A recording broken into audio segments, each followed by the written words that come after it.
on this episode of Podigious. And I think we can all agree that this is the chunk of the best episodes of Digimon ever. It seems like a pretty good summary of the season in general, is that like things seem cool on the surface, and then it's like everything breaks down when you think about it more, or actually rewatch it closely. Really? I just don't know that many things even seem that cool on the surface.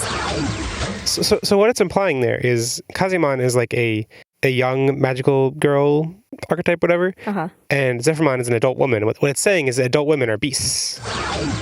I understand wiping out on heelies. He is so oddly and creepy and unsettlingly and upsettingly phallic. Oh my god, she's Squidmon and Kidmon. Bye. Be like, you liked Greymon. Now enjoy burning Greymon. Your password. You can use mine to get on the internet. Podigious.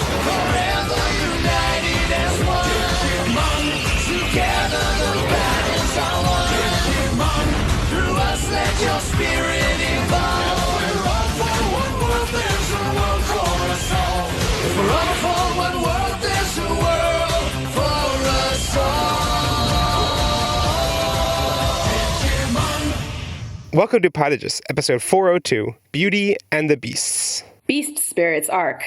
Recorded January 29th, 2017. Podigious is your critically nostalgic, analytical tour through the Digimon anime. I'm Jeff Ruberg, and for this historically large number of episodes, I'm joined by my fellow Trailmon, Ashton McDonald.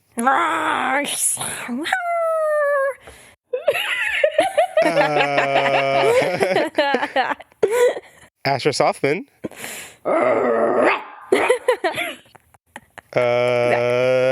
I don't know what's going on here, but Andrew Softman. Hey Ash, draw me like one of your French girls. You broke the combo! Combo breaker! I don't understand what combo this was. I was leaving a cat noise for you, Andrew. Meow. What? There you go. What are we referencing? I was just being a beast spirit, man. I don't know. Oh, I thought you were being a train. My favorite part of these episodes was Koji and Takuya just like growling at each other. I actually looked into that growling because I was like, is that like when Burning Greymon was making noises? Like, this sounds really familiar. And that's the TIE Fighter roar from Star Wars, which sounded a lot like Burning Greymon. I am not surprised anymore. And you made fun of me for going growl his howl. I mean, I was like, okay, it's weird that they're making it sound like this noise from Star Wars, but then apparently the way that noise in Star Wars, there's like a whole, I found like an article about how that noise was made, and it was made by taking roars of animals and like doing audio processing on them and stuff. So it all comes back around. Wait a minute, how can it make noises in space? Yeah, it doesn't make any sense. Anyway, this week we're looking at the Beast Spirits arc of Digimon Frontier with episodes 10 through 19. So here's a quick recap. In episode 10, Can't Keep a Grumblemon Down, aka Koji Kendo, Ryomat runs away to Easter Island to spend time with rocks and evolves into Totally Nakarurumon, while Zoe's Digimon account is revoked for inactivity. In episode 11, a hunka Burning Greymon, aka Burning Greymon's the name his latest flame.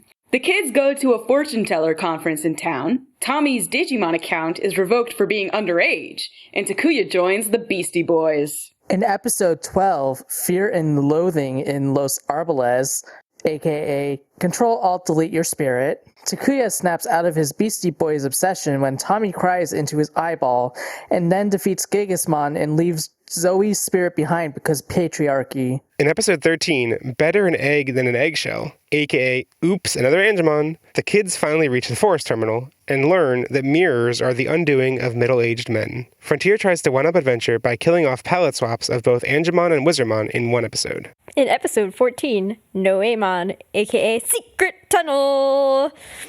With Yellow Angemon defeated, the kids set across the ocean in Waymon for the island of Not Server. In episode 15, Beastie Girl, aka the beach episode, the show's quality takes a break as the kids decide to do a beach episode. and everyone except for Zoe has their Digimon account revoked for stupidity. In episode 16, the Swiss Family Digimon, aka How Far Will Not Go, the kids tried to drown themselves by riding a raft into whirlpools, but accidentally end up in a rerun of the previous week's battle.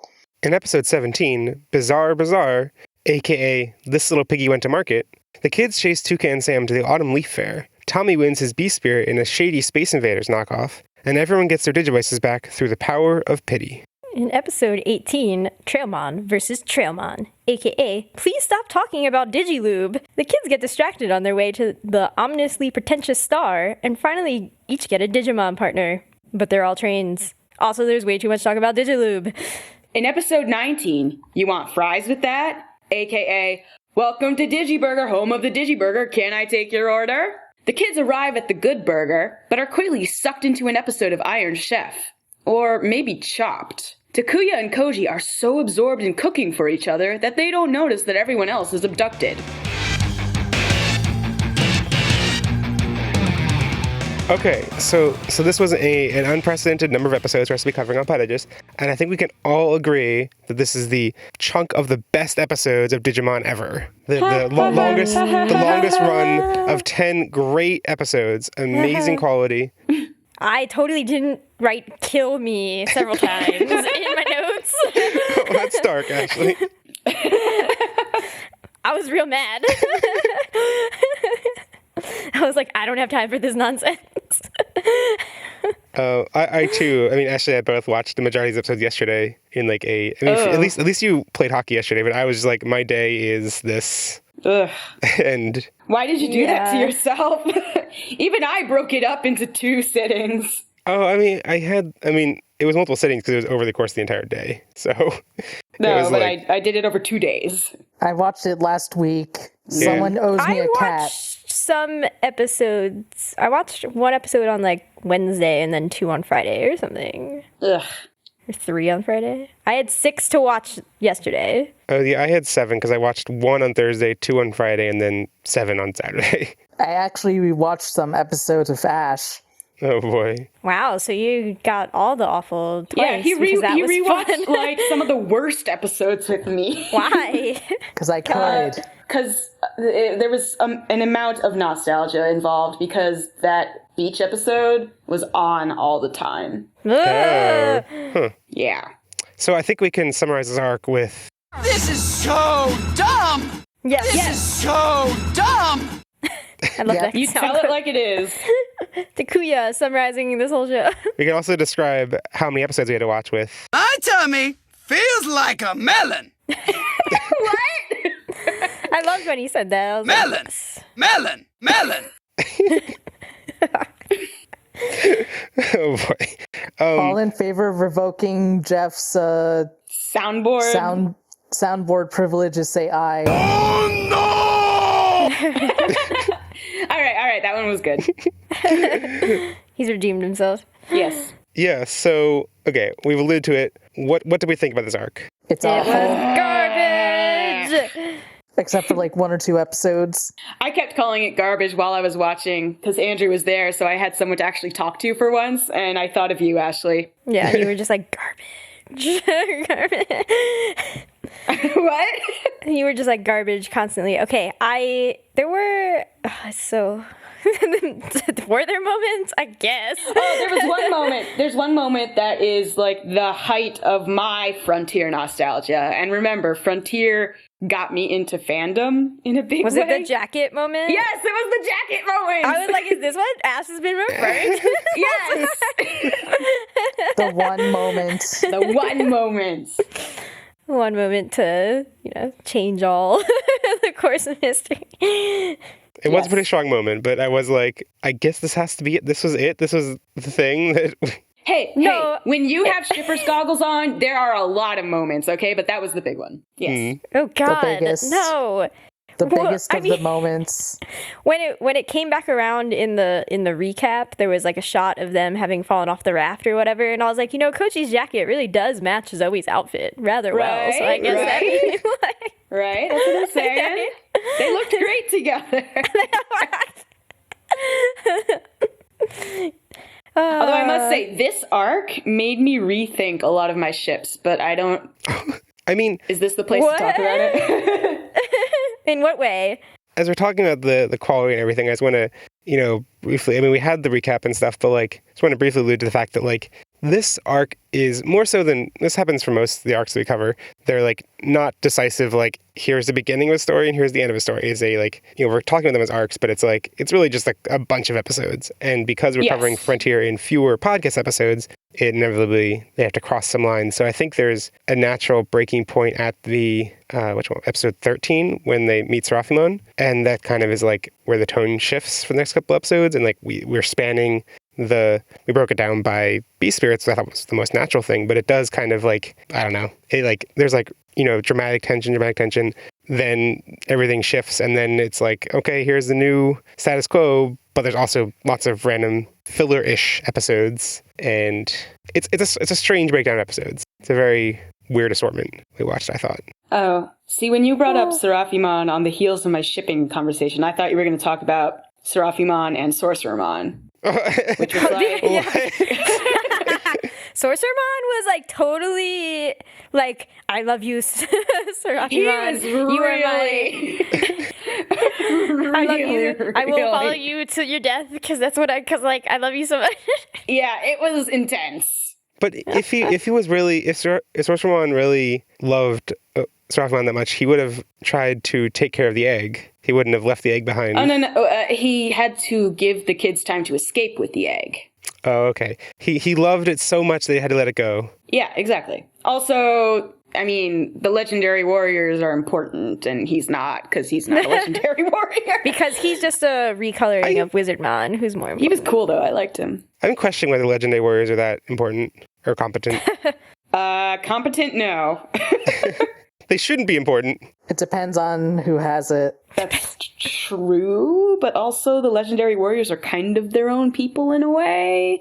It's complicated. Yeah. The show has very much not explained this to me. I'm okay, so y'all are I have these legendary, I found them, they are for me, but also other Digimon, just go get them. I would have loved to see Grumblemon turn into Kazemon. Please slide evolution into that, man. What the hell? Why didn't that happen? Because gender. I Okay, know. yeah, obviously. But also, why didn't that happen? Yeah. My point still stands. Why didn't that happen? Yeah. And so Ash, you briefly alluded to nostalgia.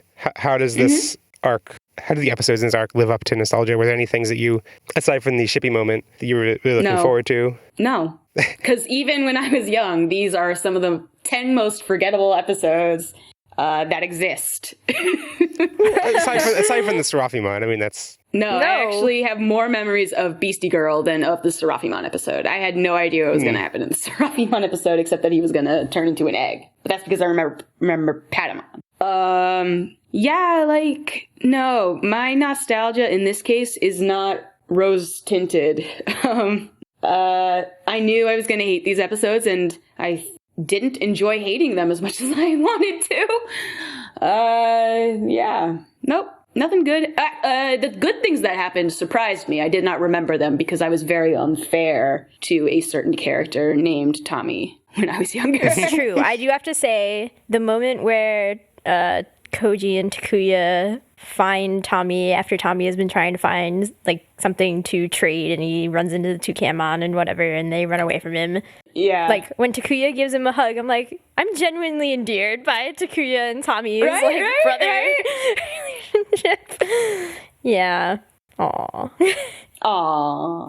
That's the one good thing. That was the one good thing. The one good episode. That was the one decent episode. Yeah. It wasn't even that good. Yeah, it was just this is way better than the other episodes. Exactly. Oh.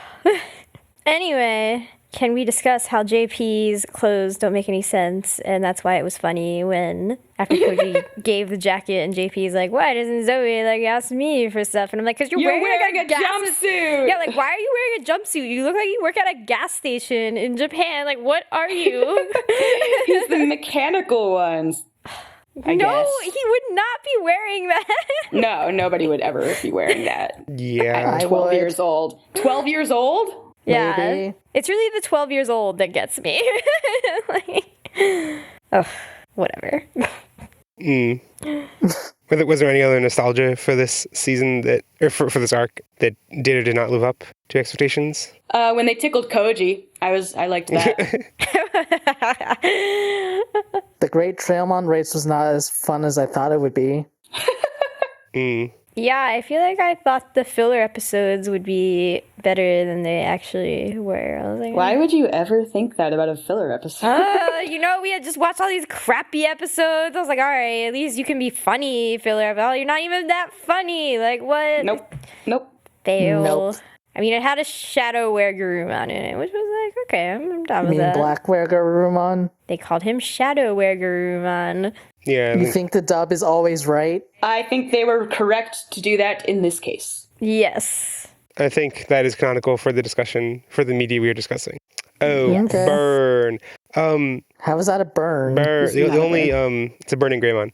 The only, like, nostalgia-based disappointment I have is that I think this is, like, the largest chunk of episodes from what I considered to be the show's really compelling pacing of the villains. You know, of, like, oh yeah, and like they get introduced to Grumblemon, and then they fight Grumblemon a bunch, and they get introduced to the other ones, and they keep like getting strung along, and there's no like divisions of arcs like in a fine-grained level like adventure where it's like we're just tackling Devimon for several episodes. Okay, now we're just tackling Etymon. Instead, it's just like this rotating cast that keeps stringing them along, and it's so great, and you're so like interested in them climbing the ladder, so to speak, through the villain team. And no, like I mean, we haven't finished doing quote unquote whatever I said that was. But yeah, I mean, there's only one evil legendary warrior is actually gone for good so far. So there's still 4 left. But I think this is the largest chunk of episodes of what I consider to be that, like, them fighting them and stuff. And from what I recall, I think all of them aside from Mercurymon and Duskmon don't have much of a role in the coming episodes. Or they have for an episode or two, have an important role. But, like, they all have such OP powers. Like, Mercurymon is like, I just hold up my shield and then I reflect back your attack. Like, are there limits to that? Like, can it be the strongest attack in the world and it just, like, reflects, like, that just seems like way too... Yeah. Especially for just his human spirit. We haven't seen Mercurymon's beast spirit yet. No. Yeah. And, like, that attack is both offensive and defensive because it's like, shield, blocked it. Oh, here you go. Back at you. I'm like, what? I mean, I like how the levels, you know, the human spirits are equivalent in the way the season is structured to champions, and beast spirits are roughly equivalent to ultimates. But I like how there are things that break that Mercurymon as a human spirit is much stronger than everyone else, and spoiler or whatever, Duskmon is too. And so I like that, but having one attack that can just like trump anything, and it's just like defeating, like I'm curious how Mercurymon gets defeated, because it's like that seems way too powerful, and like is it really just like you need to like trick him into not using that one attack that he can use to trump anything? Like I don't know. Yeah, I'm not sure they ever overcome that. They need to find the strongest spear. Spear it. Wow, I actually walked into that one. Maybe it can only reflect back like magic-based projectiles, that it can't reflect back something physical or something. Like if you're throwing a sword at him, he can't like, reflect the sword back. So you're saying that Kazemon doing her Keijo moves will be effective? Oh my god, that would be hilarious. I want that to happen. And he would be like, how humiliating. How humiliating. You put your butt in my shield. Kazemon used a fire attack against a steel type. Please don't call her butt fire. Why? Because it's hot? Anyway, Ashley, Me, what? I have a nostalgia-based question for you. Me? I don't remember. Okay. Were these episodes the farce, quote unquote, the farce that you so notoriously keep mentioning? I don't think so. No. No, I don't think so. I think I know exactly what I think she's talking it's about. after this. Yeah. It's when Duskmon starts being a thing. That's not a forest. It looks like a forest. Isn't it like... If it looks like a forest and it And it talks like a sits forest. still like a forest. But is it a breakfast cereal? My recollection of that area is that it's like completely desolate, and like if there are trees, they're like dying and stuff. That's my. Yeah, so they're still there. Well, she didn't say they're stuck in a dying forest. Oh my god, Jeff. Okay. Listen, it wasn't these episodes, Jeff. That's all I'm saying. Okay, that makes like I always thought when you were talking about the forest that you meant like the place where in the last arc where they have the Tommy Nightmare episode, and that No. because like they are in forest-y areas for several of these episodes going back and forth. They're in a forest, but they are not in the forest. It's not No, the I think what forest. Ashley's talking about is that really ugly, off-color, reddish forest. You know what I'm talking about, Ashley. No, she doesn't. Look, I remember it was more towards the middle of the series where I was like, so sick of you children. Like, so sick of you wandering around, having no goals, like whatever. Like Oh my god, they're so bad at fighting. They're just always. Yes. I feel like none of the other seasons, like we've lamented that like that compared to 02, Adventures fights felt fairly lackluster in that they were just like, I use one attack, I use another attack. Okay, now we win. Like they're very formulaic That's and basic. every kid show ever, Jeff. But they're not like 02 did things like that more complexly. You just Tamers described every definitely did kid more show. complexly. But compared to those things, like the way fights are handled here, are like there's like, oh my god, why are you doing? Okay, I'm trying. Like the thing that stands out to my mind the most because it was the most recent episode was the Bergamon one where they 3-on-1 struggle to defeat Podigious, fight him to a standstill, and then Podigious goes to sleep and they just leave. And it's like, what? He went to sleep after he wait. He goes to sleep. He went back to sleep. He goes to sleep, and then they destroy the building he's in instead of attacking him anymore. It's like, this is the perfect opportunity to defeat him for good, but okay. And yeah. Some of it is the kids just seem stupid in the narrative we're given, and some of them are just like, this fight narrative is ridiculous. Or maybe they're just kids. But they know that they have to go defeat them. Like Yeah, they're not just like, oh well. I mean, I think part of it is inherent to the structure of these, like the Black War Greymon arc of 02, where they had to fight him for however many episodes it was, 6 episodes or whatever, but couldn't defeat him at any point. This is like, okay, we need them to fight over and over again, but they can't actually defeat them because we need to use these characters later on. It did feel strange given how like in the beginning of this arc there's the whole shenanigans with taking Gigasmon's spirit and him trying to get back and stuff like that. That one way they could have made all of these fights a bit less samey is to have some spirits going back and forth, because once Grumblemon's defeated, there's basically no spirits being exchanged. Like if they took Kalmarmon's spirit and then she was trying to get back in the next arc, if they like there were just, or I don't know, if there were any of those things, it would have made them feel a little bit more like they're not just fighting to a standstill and then they run away. It's like Team Rocket almost, like. Yeah. Team Rocket recently won. Yeah, I heard that. oh my god, it's like American politics for real. Bad people just set it Okay. Too far. I like how the show has had so many color swaps. I don't know if it's more than other seasons. I think it is more than other seasons, but that they keep acknowledging it at least in the dub. And like when they meet Wizardmon, they're like, or when they meet Sorcerermon, you're like, oh, you're just Wizardmon. When they meet Goblinmon, they're like, oh, you're just Shaman. Or sorry, when they meet Shamanmon, they're like, oh, you're just Goblinmon. It's like there's diversity in this world. I'm not sure diversity is the word I would use here. Yeah. Biodiversity. Digital diversity. It feels lazy. Yeah, it is lazy. I think it's at least, having the kids acknowledge it and be confused by it is like, I think it's putting the laziness to good use to some degree. Wait. What did you guys think about the announcer of the Trailmon race? What was his name? What Digimon was it? Pidmon. Okay. Pidmon. As in Cupid. You passed the test. Okay. I didn't know. I was like, why is Andromon pink? Yeah, I was like, why does Andrew look so weird? But Andrew told me as we were watching. There's also an Angemon later on. Yeah, I got confused about that. In the same episode? Yep. No. Oh, In later the on this series. season. Oh, okay. Yeah. No, but I feel like reskinning Digimon doesn't, like, This show is always so whiffly waffly about like Waymon. Waymon has this personality trait, and I'm like, what are you talking about? There are several different Waymon. Is that like, are you like using eugenics? Are you saying that all Waymon have this freaking personality trait? Like, I don't understand. So then to have like recolorings of those Digimon just makes it even more confusing. It's like, okay, what's different about these? Why are they the same Digimon but different colors? This season is not big on its Digiworld mechanics. I can tell. Yeah. I'm like, please tell me more about these villages where, you know, in training Digimon apparently live next to ultimates, and y'all are cool with that. Because, I don't know, previous seasons of Digimon have led me to believe that that's not cool.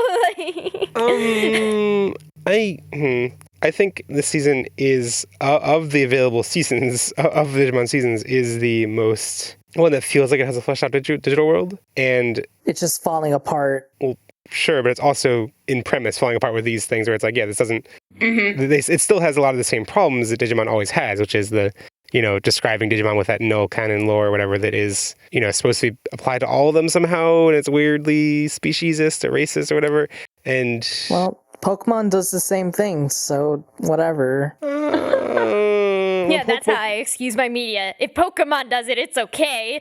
when Pokemon does Well, what about Yokai Watch? when Pokemon does it, it feels like they're very purposely saying, here is what this species of animal, these are the behavioral traits of the species of animal. And they can have different personalities when that just like animals in the real world do. When Digimon does it, it's like, this is a character. And you're like, wait, this character is the species? And it's like, yes. And we're like, wait, but what is that? And they're like, yes. And it's like, wait, so which one is it? And they're like, yes. And it's like... Digimon doesn't make they're just like, Goblimon, you're bad. And I'm like, which Goblimon? Like, all the Goblimon? Like, who, like, because they don't differentiate between a Goblimon and, like, Goblimon species. Right. What if they want to be like Wreck-It Ralph? I mean, what I'm thinking in particular is the, whatever it's called in this, the Digi-Analyzer. I forget if they call it that in this season. But, like, it's that kind of information that's doled out. They call it Bokomon.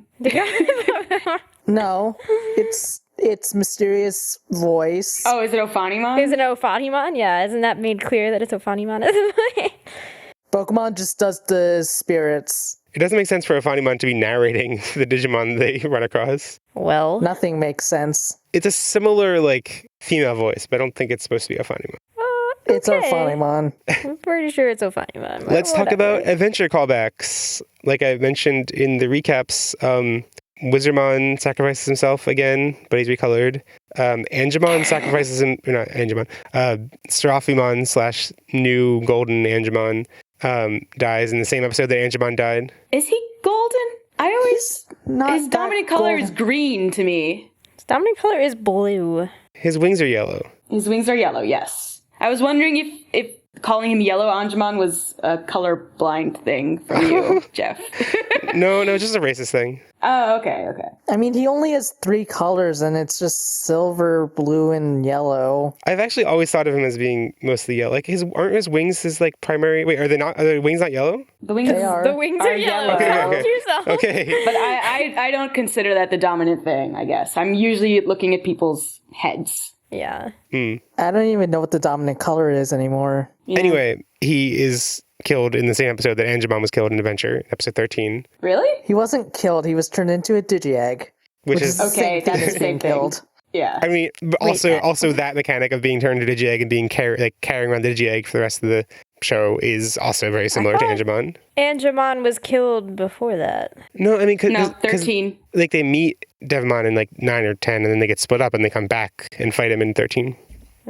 And of course, then the Angemon sacrifice being followed by Waymon and crossing the sea and also having a raft. And yeah, I thought there were lots of little things, but I don't know. I appreciate how like those callbacks don't detract from, it doesn't feel like they detract from this season at all. It just feels like, oh wait, that's a nice thing to like notice or whatever, but it does not like this narrative suffers from trying to recreate adventure things. Yeah. No, it suffers from other things. Sure. Yes. Yes, it does. Yes. I don't have more to say about it, so that's why I'm fitting it into here. I like how in other seasons we complained about Digivolution being like based on what the mechanics had told us in the universe, they're completely like plot contrivances. Like they were just objects that you get, like the Digicores and stuff like that in Adventure 02, or the Digi Eggs in 02 as well. But they also, for some reason, had to be tied into cathartic character moments, like in Adventure, even though it didn't make sense with the plot, reason. But I like how the season takes it purely in the like, no, they're just objects. Like they get tossed to, like, it takes it to, I think, its logical conclusion where it's like they're objects. They can be taken, they can be traded, they can be, like held hostage, they can restrict your power and stuff. I wish they did more with that, but I don't know. What do you all feel about that? They are still tied to certain character things. I'm not sure what else to call it. I mean, in the evolution moments, or in like who the spirits have affinities for? Both. I think that, it's not like because they are just objects, the episodes where they evolve are just like, well, we're just digivolved, they have no character moment here. I think it makes sense they still need to have that character moment. I find it frustrating how they do affinities for the spirits or whatever, because I think that's where the like Digidestined and like Ophanimon chose them and brought them here, and like half Ophanimon chose them, half they are the ones who responded to the call, totally breaks down, because it's like, wait, these 5 are the ones that happen to get on the right Trailmon, and they happen to have the right spirits, and they happen to... Nothing about this makes sense. Yeah. And there's a prophecy. No, I think that I maybe there's more to that prophecy Digimon can't do prophecies. I thought maybe there's more to that prophecy explained later, but I interpreted what the Sorcerer Mind was talking about the prophecy was that it was just Ophanimon setting up this plan and then telling others about the plan as if it were a prophecy. Okay, that is not what I got out of that at all, but that makes much more sense. I mean, it does still break down, because it's like, okay, but then how did Ophanimon get the exact number of kids that happen to fit with these spirits really well, and there are no extras, and that's still... I don't know. Except there are extras. Yeah, there are later, but they're totally separate. We can forget about them until it happens. No, there are probably a ton of extra kids out there. Well, not anymore. Yeah, they probably died. Well, shit. Does anyone have a favorite episode? Bizarre. Yeah. I guess. It's okay to be wrong. It's okay. What? Jeff, what are you going to be wrong about? Yeah, Jeff, what's your wrong opinion? I actually didn't have an answer. Wow, so you're just salty then. I think I would pick the Seraphimon one. You're so weird. No. No. Just no. Does anyone have a least favorite episode? Ooh. All of them. Beastie Girl. No, I hate the Swiss Family Digimon more. I think, actually. Yeah, you're right. I actually think I hate that one more. Swiss Family Digimon just felt like it was a retread of Beastie Girl in a lot of the frustrating ways. Oh no, but it like took it to another level. It was like, oh, well now Ranamon's not pretty, so like yeah, it happens in Beastie Girl too. No, but we'll get more, there. It also just felt like there was so much less. It expands on it very much. I feel like nothing really happened in that episode aside from that fight, which was the same fight from before with more bad humor and like offensive humor added on top of it. And so it was just like, at least Beastie Girl had like, oh, they're doing beach stuff, which like, you can like, you're like, oh, another anime beach episode, but at least it is like kind of fun to see them at the beach a little bit. So some of Digimon's like, it's not fun to watch them. It was fun to see JP in that pink bathing suit that he was wearing. I didn't notice it was pink, but also like I get frustrated thinking about how JP... You can't. Yes, I can't see... I'm like the people in The Giver who can't see color. That's me. I'm like, this apple, there's like a weird glimmer to it. What is it? Is it color? Jeff is living the young adult dystopia. He is the Giver. We should get you those glasses that let you see color. They exist, so... Yeah, but it's those true. are expensive. I kind of want to buy them for him just to like see your reaction though. Like I want to see what you're like. Is this what the world looks like? I kind of lost thread of this. I forget what we were talking about a couple of minutes ago. You were talking about JP. No. JP and his bathing suit. No. Before that, I just wanted to end this note on the discussion of like, it seems like a pretty good summary of the season in general. Is that like things seem cool on the surface, and then it's like everything breaks down when you think about it more, or actually rewatch it closely, or really, I I just don't know that many things even seem that cool on the surface, and then it's like, oh, you really didn't sell me on that. Yep. Oh, but my JP frustration is like, can't you just like show him being chubby? Like you have to be like, no, he must have a shirt on. Like, I don't. He wasn't wearing a shirt, right? It was just like a one-piece bathing suit. Yeah, it's a weird. Yep. I mean, maybe that is more societally normal in Japan, but like I never had anything like as a kid who thought myself was super chubby. I don't know how, like looking back, how chubby I was, but like I would like when we would go swimming at school. There was like some field trip we had like at the end of the school year, or whatever. Oh, I remember those trips. Was swimming, and I was like, I'm too embarrassed to take my shirt off, so I like tried swimming with a shirt on, and I was like, no, this is much worse. Like the shirt ends up like sticking to you weirdly, and it's like, oh, this like makes it more obvious that I'm way too chubby. And I don't know, I guess like a one-piece bathing suit is better than that. Well, I mean, if it was made out of bathing suit material, then it would be like not stick to you weirdly. Right. I guess the weird thing about a shirt is that it like tightly hugs the chub. Yeah. In a way that a bathing suit does, but doesn't look so bad. Yeah. As someone who also went swimming in the pool with a shirt and shorts on for different reasons, I don't know where I was going with that. It was mostly to show solidarity. The idea of like body image as it's portrayed here is god awful, and I think I'm annoyed in general with the way this show treats the bodies and also the characters and personalities and everything of anyone who isn't on the Takuya Koji model. Like, Tommy, JP, and Zoe are all penalized for not being a skinny boy. So, it's not just JP that is frustrating. But I mean, it's not like Tommy's body issue. Like, it's not like Tommy has body issues or is penalized for that. But Zoe does. Yeah. I, in some ways, find it a little more frustrating. Like, as a kid who was chubby and, like, was jealous whenever there were characters like Takuya and Koji who were super skinny, like, I almost found it more frustrating in Adventure when there were however many, would there have been? Five guys? Skinny boys. Yeah, 5 guys who were identical. Like, even the nerdy kid, like, nope, super skinny. Like, they all have the same skinniness. And I was like, okay, I guess that's how just you're supposed to be. And Frontier definitely handles it very poorly, but They tried. I was gonna say they tried, but then I'm like, did they try? I don't know. They made a token effort. They don't get the actual you tried star. They get the crappy you tried star, the one that's all like melting. I was gonna say they get the like star placed down, but then it gets revoked. Then it's like you kind of have the like outline of a star where a star used to be. There was a hole here, but it's gone now.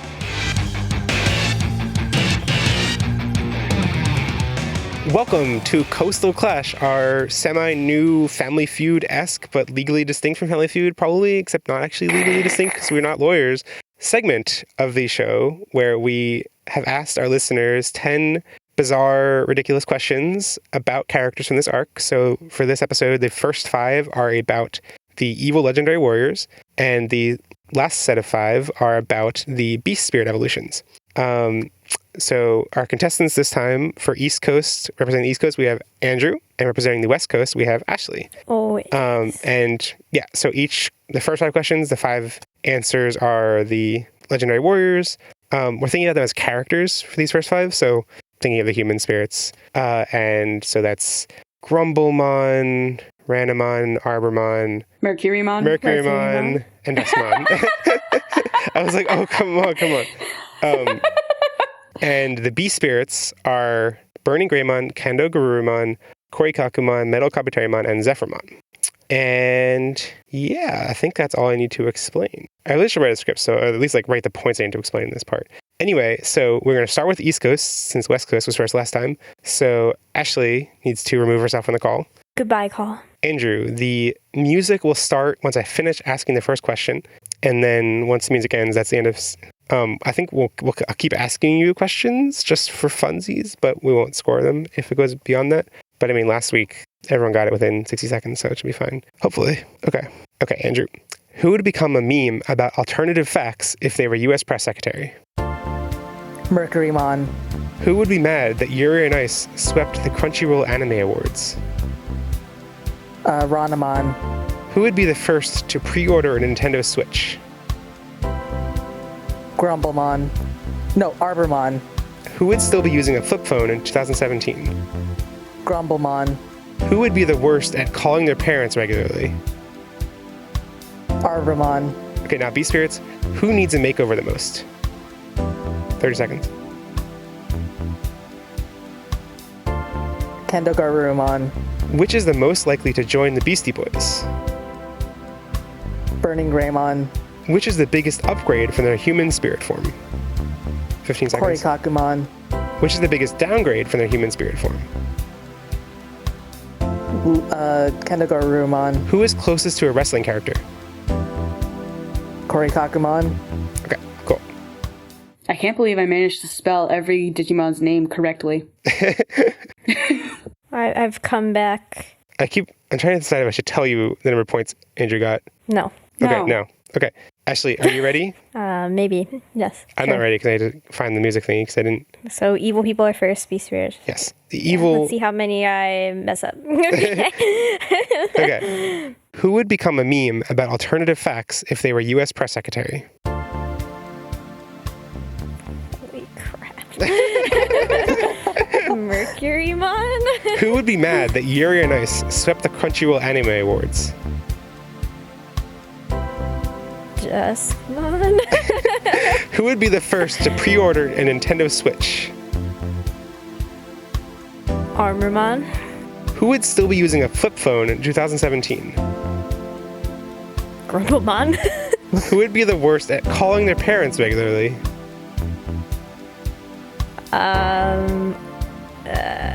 Duskmon? Okay, now good Beast Spirits. Who needs a makeover the most? Metal Kabuterimon? Which is most likely to join the Beastie Boys? 10 seconds. Tommy's thing. Which is the biggest upgrade from human spirit form? 3 seconds. Burning Greymon. Which is the biggest downgrade? Okay, Zephyrmon. the last two don't count for points. Wow. Who is the closest to a wrestling character? Metal Kabuterimon? Honestly, Kendo Garurumon. I was like, what? I can't even remember Kendo. Okay, so now to reveal the scores. Okay, so for the question, who would become a meme about alternative facts if they were U.S. press secretary? Andrew and Ashley both said Mercurymon. Survey says 60, which was the highest. Second highest was Grumblemon with 18. Well, that's just sad. Yes, it was. It was actually a problem generating these graphs from Google spreadsheets. I do it by selecting a column and then it would choose make graph whatever. But for the first 20 results that came in, they were all Mercurymon for that one. So Google spreadsheets was like, "There's no data here. This is just a list of the same thing." And I had to wait until someone actually chose a different answer. And eventually people did. It's only 60%. Okay. Who would be mad that Yuri on Ice swept the Crunchyroll Anime Awards? Andrew said Ranamon, with survey says 36. Ashley said Duskmon, survey says 5. I was actually confused and thought I had to say unique answers for all of them. Until number 4. Yeah. That's why you took longer to answer, I guess. Yeah. So for it's that, usually the obvious one. Yeah. So for that one, Ranamon was second place. First place was Grumblemon with 40. Because he's a grumble. Yeah, I guess he's angry about things and is the most. No. Grumblemon angry about things. The question of who would be the first to pre-order a Nintendo Switch. Andrew said Arbormon. Oh, Ashley also said Arbormon. And survey says 31. That was the number one. Yeah, okay. It was pretty. Grumblemon and Ranamon He's were the both... most broy. What's up, rat boy?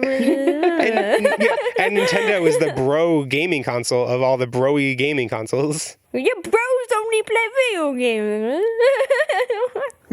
I mean, look at Tommy. He's such a bro.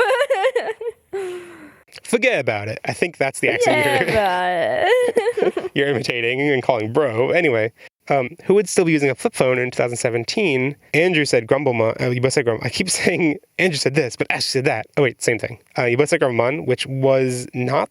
Survey says 24, which was the second highest. The highest was Arbormon. Not number 1. Armor? No. Because he's a bro, and bros don't use cell phones. I agree with the people here. Shut up, Asher. Wait, who was the first one in this? Arbamon. I guess. I'll accept it. And the last question for the evil legendary warriors, who would be the worst at calling their parents regularly? Andrew said Arbamon. Ashley said Duskmon. Arbamon survey says 5. Duskmon survey says 58. So that was by far the... Finally coming back. But that was the other answer that I couldn't make a graph for. I couldn't make a chart for initially because all the first 20 answers were all Duskmon. See, that was the one where I was like, wait, I don't have to say unique answers, and I'm not going to say Randomon because that's wrong. And then on to the beast spirits. Question of who needs a makeover the most. Andrew said Kendagurumon. Survey says 11. Ashley said Metal Kabuterimon. Survey says 29. This one was actually pretty evenly divided. It looks like wait, no. I can't see numbers. Yeah, that 29 for Metal Kabuterimon was the highest. And then Kori Kakumon and Zephyrmon tied with 25. So it's actually a really symmetrical graph. It's like, and the question of which is most likely to join the Beastie Boys, another oddly symmetrical graph. Andrew said Burning Greymon for 21. Ashley said Kori Kakumon for 39, which was, those are the first two, the number one and number two. Question of which is the biggest upgrade from their human spirit form. Andrew said Kori Kakumon. Ashley said Burning Greymon. Kori Kakumon was 38. Burning Greymon was 24. And those are the top two. Biggest downgrade, Andrew said Kendagurumon. And Ashley, for no points, because it was too late, said Zephyrmon. Kendagurumon was 35. Zephyrmon was 15. The question, and those were, not the second one was, first place was Kendagurumon. Second place was Metal Kabuterimon. To the question of who is the closest to a wrestling character, Andrew said Kori Kakumon for 57. Ashley said Metal Kabuterimon, also unscored for 16. So, yeah, because machines totally wrestle. That's a thing, according to Ashley. I think Metal Kabuterimon would have too much of an advantage. Ashley was thinking of the robot wrestling. What's it called? Robot Wars. Robot Wars, yeah. Yeah, I was like, isn't there a different for the series you're watching a couple months ago because classmate was in it or something? Is it called Robot Wars? I can't remember what it's called. I think it's called. Anyway, so the total number of points, Ashley got 270 points. Andrew got 319. So, East Coast wins. East Coast has won both times. And honestly, I'm fine with that because East Coast is a better coast. What? Screw you, West Coast. East Coast is just a metaphor, Ashley. Stop betraying your... I hate it on the West Coast. Get me out of here. Join us in the future. It's just strange undercurrent every time Ashley's like, I don't like the West Coast. I've been chosen to represent a bad coast. I mean, Ashley, all of America is terrible right now, so... That's not true. Whatever, I'm going to vote for Cal Exit and then cause the apocalypse. Oh. Oh boy, okay.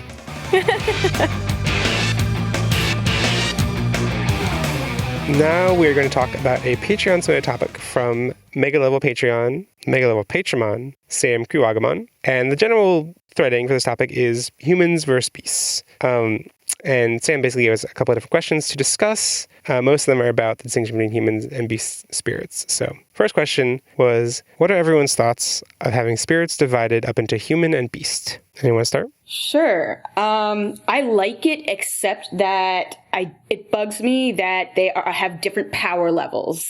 Right. Okay, I don't like it because, one, it doesn't make any sense. They described that there was a war between human spirits and beast spirits, but beast spirits are clearly stronger, so did the humans just get, owned? No. It's the difference between human-shaped Digimon and beast-shaped Digimon. It's not between the spirits. Wasn't that the movie? Yes. And that's why the movie is there. That doesn't make it make any more sense. No, it doesn't. And that's why this difference in power, I don't like it. Okay, but I think it also makes things about human nature very confusing. Because I feel like it's trying to make some commentary on it with beast spirits, but it's like, but you have a human spirit? It's very confusing to me. For me, okay, if the power thing wasn't a thing, I'd have a better explanation for this. But for me, the fact that the kids are human means that the ease of control that they have over their human spirits makes perfect sense. Of course, it would be harder to control something they are not. But... So you're saying if a dog came into the digital world and got spirits, they could control the beast spirit easily, but have trouble being a human spirit. Yes, although dogs are a complicated business because they have been, domesticated. Yeah.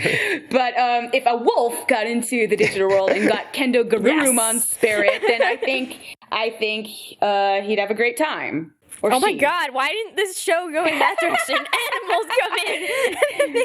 Spirits. Right? It would be so much better. Holy crap. Yeah, so but then the show ruins it by making the beast spirit stronger, so then it seems like, oh, it's a power problem. And then the fact that Seraphimon has no trouble and is more human shaped, and I have so many problems. It's also when Zoe digivolves to Seraphimon, like all the boys have like the thing is more beastly, like its eyes and then like a growling mouth like appears or whatever. Yeah. For her, it's just, I'm pretty sure it was just eyes. Like there was no mouth because Seraphimon doesn't like have a mouth even. So what it's implying there is Kazemon is like a young magical girl archetype, whatever. And Seraphimon is an adult woman. What it's saying is that adult women are beasts. And that is what it's saying. Oh my God. I thought it was just because Seraphimon has feathers and that's closer to fur than a butterfly has. But I don't know. I guess, but can we talk about how Zephyr... All right, no, we're not going to go there. Anyway. We're not going to go there. We're not going to go there. Not yet. Yeah. Well, I mean, it's just also the power level thing, in addition to making it about, like, they're too powerful so they can't control them, it's also, like, human nature is always about, like, taming your beastly desires that you have because you were once an animal, but now you're a human, you must, like, have self-control sort of thing. And I'm just like, I don't know. I don't, like... Well, I always disagree with, like, when bad things happen, people are just like, it's human nature. I'm like, no. Yeah, I hate that. That's a bullshit excuse. Like, what are you saying? Mm-hmm. And I feel like the show is, like, playing into that in some way. And I'm just like, I don't have time for this nonsense. Wait, so is your problem with the human nature thing that, like, human nature is, like, self-defined by us anyway? So us being...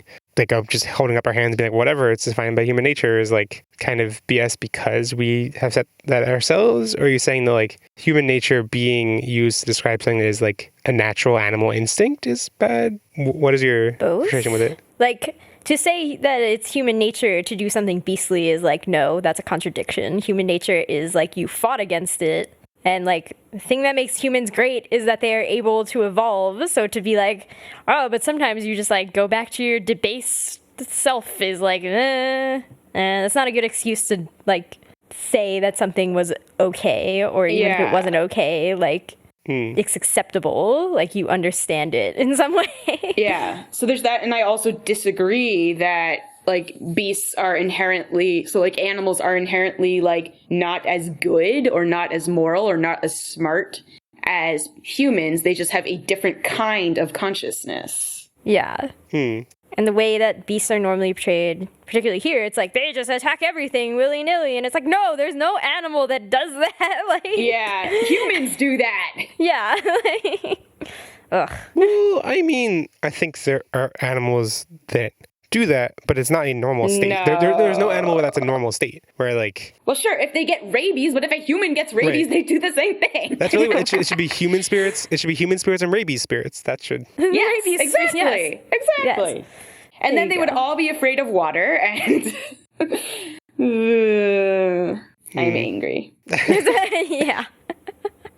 I mean, so it's like trying to say that, like, yes, they've conquered these beast spirits, but it's like it's playing it both ways because of the power level difference. It's like they conquered it, and because they conquered it, they're stronger for it. And I'm like, nah. No, they're just humans. Like, whatever. I also have a problem with the division of being human and animal because the other division that we have is human and Digimon. So it's like saying that Digimon are animals in a way that like makes me really uncomfortable because Digimon actually have human intelligence, not just and half like of them are different like animal humanoid. intelligence. Yeah, and it's weird. It's weird. And the Digimon are always going, "Oh, humans can turn into Digimon? That's so amazing!" And I'm like, "What exactly is impressive about this? Like, is it? No, because like Digimon think Digimon are great. Like, if a dog suddenly turned into a human, how would we interpret that?" I don't. A dog I think turned we would into be a human? if a dog turned into a human. Yeah. Not a human turning into a dog, which is the story of Animorphs. We know how we feel about Animorphs. We all know how we feel about Animorphs, yeah. I mean, a dog turning into a human happens in One Piece, kind of. It's a reindeer. Are we talking about Tony Shuffer? Yeah. That's completely different. He ate the human fruit, obviously. He did not become a human, though. he becomes became humanoid. a strange, adorable creature, but not a human. There's something. There's a lifting up of humanness in this show that makes me profoundly weirded out. Yeah, and this, is an undercurrent that I didn't express last time talking about the quote-unquote human savior narrative that... Yeah. Right, that like you're describing like a dog becoming human wouldn't be like, oh my god, cool dog. It'd be like, oh my god, whoa, but that like is like almost infringing on our like that. Whoa, yeah. Like a Digimon should be like a little bit. I mean, we did see some Digimon who were like wary of these humans, but like, oh, humans are great, cool. I mean, I think part of that is supposed to be built into the Digimon world's premise because it's like a world that was based on or whatever in many of the Digimon world when they have that kind of backstory based on computer and internet stuff, and so it's like it makes some sense for them to have a weird accepting of humans since they kind of come from humans. But yes, but like, why do they know that? Right. Why do they know of humans? They all know of humans, and it's like, no, that doesn't. There's for all like the praise this Digimon world gets for being the most fleshed out, it still has so many holes and still has so many and there was even that one episode last arc where like the whatever they're like the evil toy Agumon were like, we're gonna go attack the human world, and it's like, wait, what? That's a thing that you can you can do? Yeah. But also, yeah, like the fact, something that was like an undercurrent to my whole human savior narrative last time was that like the humans come in and they put on these masks of being Digimon and they like outperform the other Digimon. Like it's like they come in and they're like, we're the best Digimon now. And it's like, okay, but you like, we've been at this for a while and you just come in and you're like, oh, we're better than everyone now. And it's like, okay. Yeah. Yeah. And I mean, that was... To a weird microcosm played out in the last episode we watched, the Burgermon episode, where it's like these kids have never made burgers. Some of them have never even cooked anything before, and they're like, "We're gonna make the best burger." The best burger. It's like, okay. And in addition to the like, this is the conspiracy theory that America likes right now. Experts are bullshit. Right, exactly. Like in addition to it, like kind of feeling vaguely similar to the white savior narrative, which obviously isn't quite that, but like. I talked about last time, like it's still, it's like this undermining of experts and like this like, oh, someone from the outside who has no idea what they're doing, but has like some basic flawed common sense can come in and be like, oh, here's how I would do it. Like it's Well, okay. What in particular didn't make sense about that scene to me was that we have seen in other instances that Digiworld food tastes different than what you would expect, even though it has the symbiology of real world food. So it doesn't make sense that the hamburgers apparently have none of that. That makes no sense. That's just garbage. Well, actually, so it does make sense because this hamburger featuring was totally a marketing ploy from Lotteria, a Japanese hamburger restaurant. I don't. It's unclear if this episode in particular was like, because it's not really overt. It's not like, oh yes, we are Hamburgermon from Lotteria. Thumbs up. It was, but these designs actually are. Like I think there's an article, there's a page on Wikimon that is a set of Digimon cards that were exclusive as like Lotteria prizes, akin to getting McDonald's exclusive prizes in the US. Yeah. You mean a kid's meal toy? I don't know exactly how yes, that's what I'm talking about in the US, but I'm not sure. I assume it's something similar in Japan. And I know McDonald's Japan has kids toys, but I'm not sure about other places. Yeah, I don't know. Anyway, the Burgermon are not, but the little baby Burgermon thingies that are like the things that fly around the episode. Torikara Ballmon. Yeah, Torikara Ballmon. The Torikara Ball is an item on the Lotteria menu. They're like literally an item on the Lotteria menu. And It's just Karaage. Right, it's just like karaage or like chicken nuggets, but it's... I totally thought they were onions. But yeah, the name is explicitly... Wrong. The name is explicitly a Lotteria menu item, so there's that. Okay, interesting. I want to go to that place now. That is super effective marketing. I do. I was like, oh, whatever. Oh, wait, this is the burger chain that was tied in with Digimon, so cool. Well, Jeff, you can. Yes? Soon. Okay, I did a bad job explaining human nature thing. I'm gonna go back to that for a half second here. Human nature, because it reminded me with like, yeah, experts are garbage thing, is like, those same people will be like, well, it was human nature. You can't regulate human nature, so stop trying to like make laws that make humans better. And it's like, no, that's how humans became better, is by being like, we have morals and laws, and like, you enforce those things and make them societally unacceptable, and then people get better. Generally, yes, you cannot rid everybody of evil, but like, God, I hate people. Okay. Yeah. It's similar to my frequent frustration with lines in movies, where they're like, this isn't fair, and like, well, life isn't fair. And it's like, no, life's not fair because you made it. Whatever. Like, you're excusing your own actions by chalking it up to like, oh, life doesn't have to be fair, but like, sure, but you can do your best to make it that way. Yes. Ugh. People are garbage. People are garbage, basically. Okay, humans are garbage, but what about beasts? Beasts are great. No, they're fine. It's the show tries to portray them in a way that's not accurate. So the whole like concept of human forms, beast forms, human spirits, beast spirits. It's another one of Sam's questions was, does it help improve the plot, or is it just a ploy to sell toys? Everything is a ploy to sell toys. That doesn't mean it doesn't improve the plot. Right, it's both. Yes. I mean, it's interesting because I don't really know what toys were sold based off of this. Yeah, I don't know. There wasn't much for Frontier. And my understanding is that Frontier did not do well toy marketing wise, or like that's like where the Digimon series kind of fell off of the like having effective toy marketing. The what are they called? Detectors? The detectors were cool. Those were good. Except the scanning feature was alive for the detector. No, it wasn't. You could just was. scan. You could scan anything. You could scan the air. I liked that part. I mean, that is more like what the characters do in the show, is if you scan the air. It's true. There's apparently digital bits in the air, and they're just... You just had to press the button, that was it, and that's how I got everything. Yep, me too. It was great. Wow, that sounds like a dope game.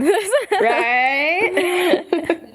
I think having the division of the human spirits and beast spirits, has plenty of the issues that we just discussed. But I think in the abstract, like them having to choose a way to have different evolutions without specific character levels like they've relied on in the past seasons, I think was a clever way to do that. And it also it's not like completely original. Like it reminds me a lot of the armor evolutions in season 2, having, they never broke it down this way, but like each of the kids had a humanoid armor evolution and a 4-legged armor evolution.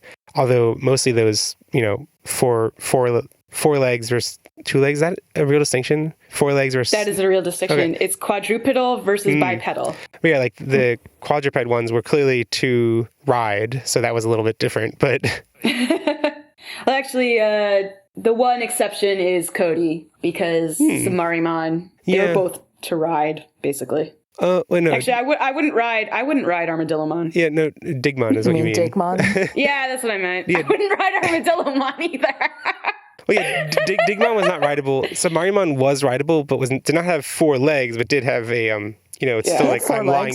He had 4 flippers, I guess. Actually, no, he only had 2 flippers. No, he has 2 smaller ones in the back. Oh, does he? Yeah. In any case, he's still lying down for his human servant to get on him. What do we all think about, this is my own question, what do we all think about the struggle to control these spirits? I like that it was a plot point. I mean, in the sense that, like, if these digivolutions are not defined by cathartic moments, like in Adventure, and they are purely, like, you get, like, the only condition for getting the evolution is finding the object in the, like, plot mechanical sense, then I think having a thing that needs to be done once you have actually done the evolution is a kind of neat way to allow those cathartic moments for purely plot-based mechanical digivolutions. But execution is all over the place. And like we talked about, though, like, oh, I just didn't have any trouble controlling my beast spirit because I'm a lady. Well, that's also, it bothers me because Ranamon can't control her beast spirit, but it becomes a comic plot point. And so, like, it's an ugly lady. no, but so, like, Zoe doesn't, it's like, yeah, you could control your beast spirit, but did it matter? Like, you didn't actually have to do anything. She didn't actually like, even beat Granamon. She didn't actually even beat Calamari. Exactly. Because Callum, whatever, just beats herself. So it's like, like, who cares? It's very, very annoying. I mentioned my thoughts on this already. I liked that each one had a different struggle. Like Takuya was all over the place. Of course, and I liked that for Takuya. Koji had mostly troubles with the wheels. Which, like, it seems like it would be like you become. He's like, this isn't a beast thing. I don't know what to do. Where like you become a wolf and you also have wheels. Like, yeah, that would be hard to just like comprehend. Yeah, it's like suddenly you have 4 pairs of heelies on. It's like, oh my god. I understand wiping out on heelies. I still don't understand what's going on with Tommy.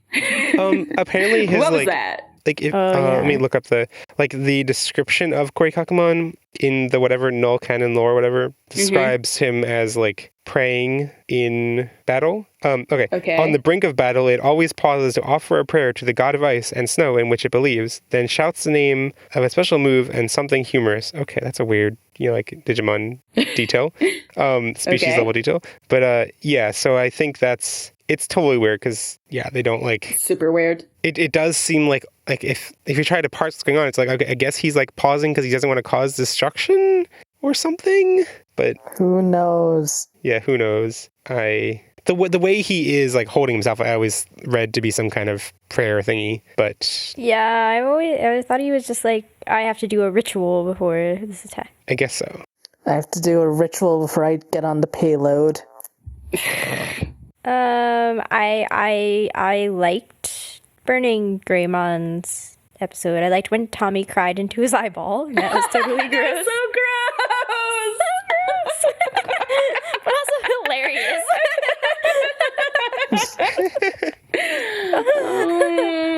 That's the way men exchange tears. They pour them into each other's eyeballs.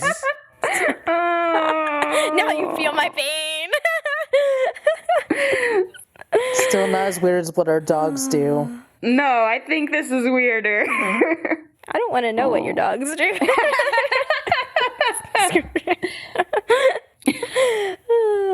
Yeah. So Sam's last question was who our favorite, basically the whole matrix, favorite human spirit, favorite beast spirit, least favorite human spirit, and least favorite beast spirit. Actually, well, let's all around favorite human spirit. I guess mine. I mean, I guess we are including the evil legendary warriors in this too. So I guess including that. Are we? Yeah, I think we should. Okay. Mine would be Duskmon for human spirit. Even though we haven't seen much of him yet. Ashley? I feel like I don't know enough about Duskmon for that to be included. He has eyes on his arms. Goonimon. Lobomon, just for lack of options here. There are 10 options, Ash. Yeah, I don't like any of them. And they all suck. They do. A Goonimon, I guess. There really aren't that many options. Okay, favorite beast spirit. Jeff? Yeah, do I have to go first? I don't have an answer. I'm going to go last. It's like ordering in a restaurant. Okay. Burning Greymon. I feel like Korikakumon. this is a betrayal of how much I love wolves, but whatever. Kendagurumon's just kind of... Yeah. No. Yeah. No. I guess I'll go with Burning Greymon. I don't really love any of them, though. Yeah. Oh, okay. Now, least favorite human spirit. Grumblemon. Oh. Ranamon. I think I'm going to go with Arbamon just because he's, like, there's nothing to like. Why you hating on Arbamon? What's wrong with you? There are things I like about everyone else, and I'm just like, I don't like anything about him. I like Arbamon, so that's okay. But he's pointless. That's what's so great about him. So I'll go with Grumblemon. Okay, and least favorite beast spirit. I think mine's Kalamarimon. Yeah. I actually spitefully like Kalamarimon. Okay, that's good. Because Somebody like, has to. I hate the way the show treats her. So like in spite of the show. Yes. Okay, I appreciate that. Yeah. Beast spirits. I don't really remember Duskmon's beast spirit, but I don't remember liking it. No. It's a bird. It's a bird? All right, I'll go with that. And Andrew? I don't like birds. It's not even a bird. It's like a thing that All resembles right, a bird. Whatever. We'll find out. Andrew, what's your least favorite? Pedigion. Oh, I forgot about Podigious. All right, I changed mine to Podigious. Really interesting. It's gender time. Gender time! I'm sure that anybody who knows anything about these episodes is not surprised about this rant that's coming. Woo! Go, Ashley. Go, Ashley. I feel like it's not even worth, like, hating on the overt things.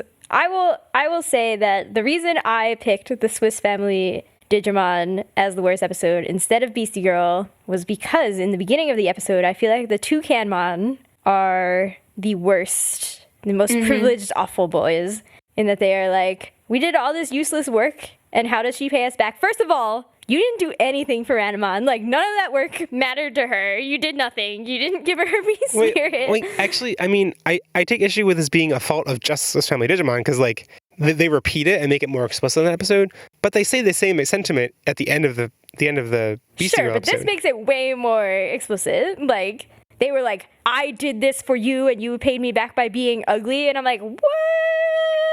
Are you joking? Yeah, there was even, oh, sorry, I'm trying to find my notes. There was something that was even more, it was that she pays us back this way. Like, I thought it was like an unsettling subtext of the first episode, but in the second one, it's like, oh my God, they actually said she pays us back this way. And it's like, no, that's like, like, ugh. My notes I wrote, this reminds me of guys who feel betrayed seeing girls without makeup. Yeah. And I get that they're supposed to be quote unquote bad guys, but I don't actually think they are. Like, they're like pretty morally ambiguous. Like, they were just like, yeah, hot girls, they're cool. And also nothing in the show punishes them for this attitude.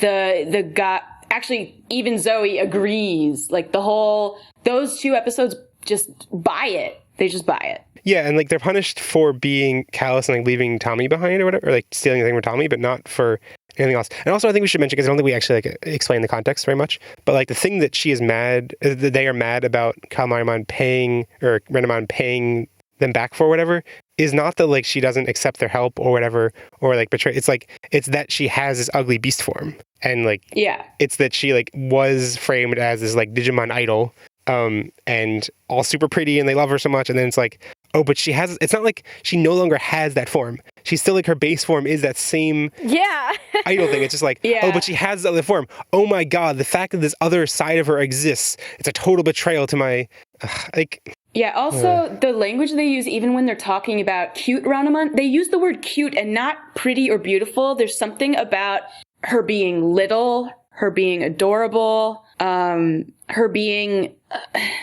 something like an infantilization of her. Yeah. That.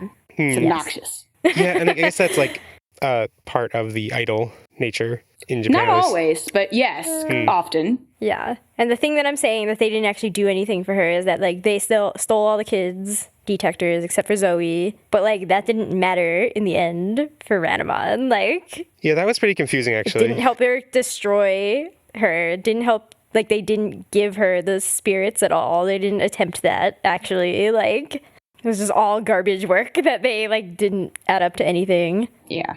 It was pretty confusing that they were, like, she was talking about reaching out to her fans, but then didn't actually do it. And then they did actually steal something that would have been super valuable for her, but they never actually connected those threads. It was strange. Yeah. And the Digimon world's standards of beauty are just... weird. Kalamarimon as something powerful and confident and unafraid, having Kalamarimon like denigrated for being whatever. I don't care. Having her denigrated for being like powerful, and having Zoe remarkably weak in both her forms is just, and having her like praised as beautiful, all tied into that, like, just, ugh.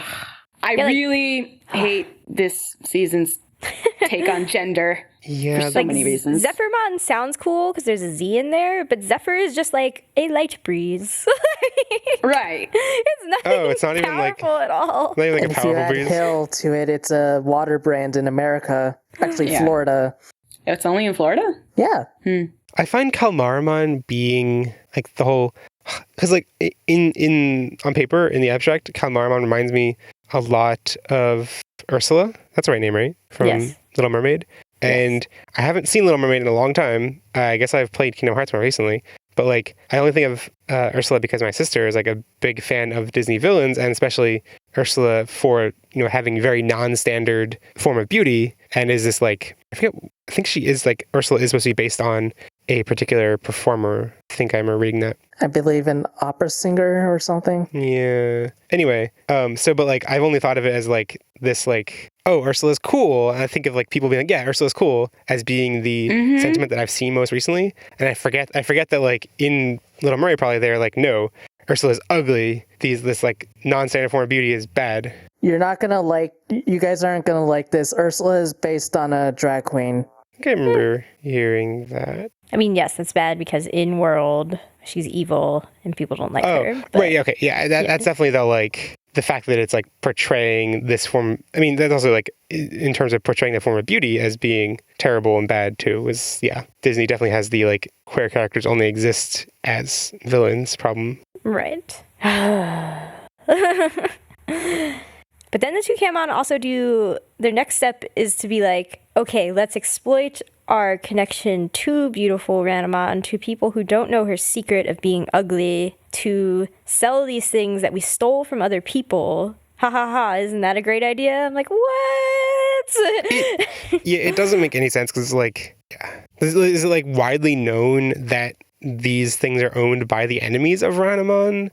So that's why other Ranamon fan club people would. Sense. It also just like the idea that she is this like Digi-World famous idol that people love and have fan clubs for, while also, I mean, they never show her doing it, but like supposedly she is still doing things as an evil legendary warrior, like destroying the world and eating things up and like causing chaos. Hopefully, or like if she weren't, I don't see how she wouldn't be chided for that. And but the fact that they're like, no, we worship you, we love you because you're pretty. Like, I mean, I think, okay, the worst thing in the episode, I think, is that there is, because they are good people, and so, you are supposed to agree with the good guys, is that, like, Zoe's all, I'm a girl, girls know how to handle power when they need to, and then all the boys are like, that's scary, and then Zoe becomes scary in saying, knock it off, having power is not scary, and I'm just like, the sentiment that Zoe said is correct. The way you made her say it is reinforcing the terrible stereotype. In my notes, I just wrote, Zoe, if only you knew how scared dudes are of powerful women. It's just a fact. I think she does know, frankly. I know, but she doesn't want to admit it to herself. Yeah. Oh, to be young. To be honest, Zoe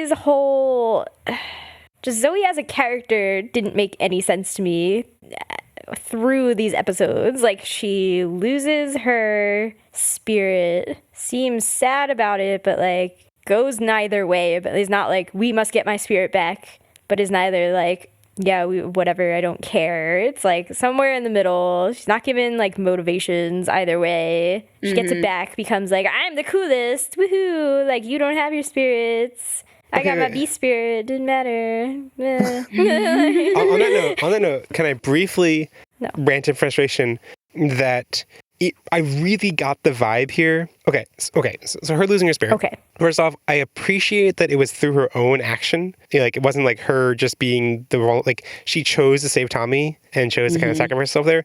I at least appreciate that. It's frustrating she doesn't have the power for a while. Okay, yes. What I find much more frustrating is that, like, it definitely feels like the writers, the only way they can envision making her useful or making her the center of battles was to take away the power from everyone else. Right. And that's been a frustrating thing, not just with her, but with anyone who isn't Takuya and Koji. Like, why are Takuya and Koji still fighting over their burgers? Like, the only way the other three can have any screen time. Because they want to make burgers for each other. They love each other so much. Grumblemon has to magic Koji into a circle. Like, very, very poor writing.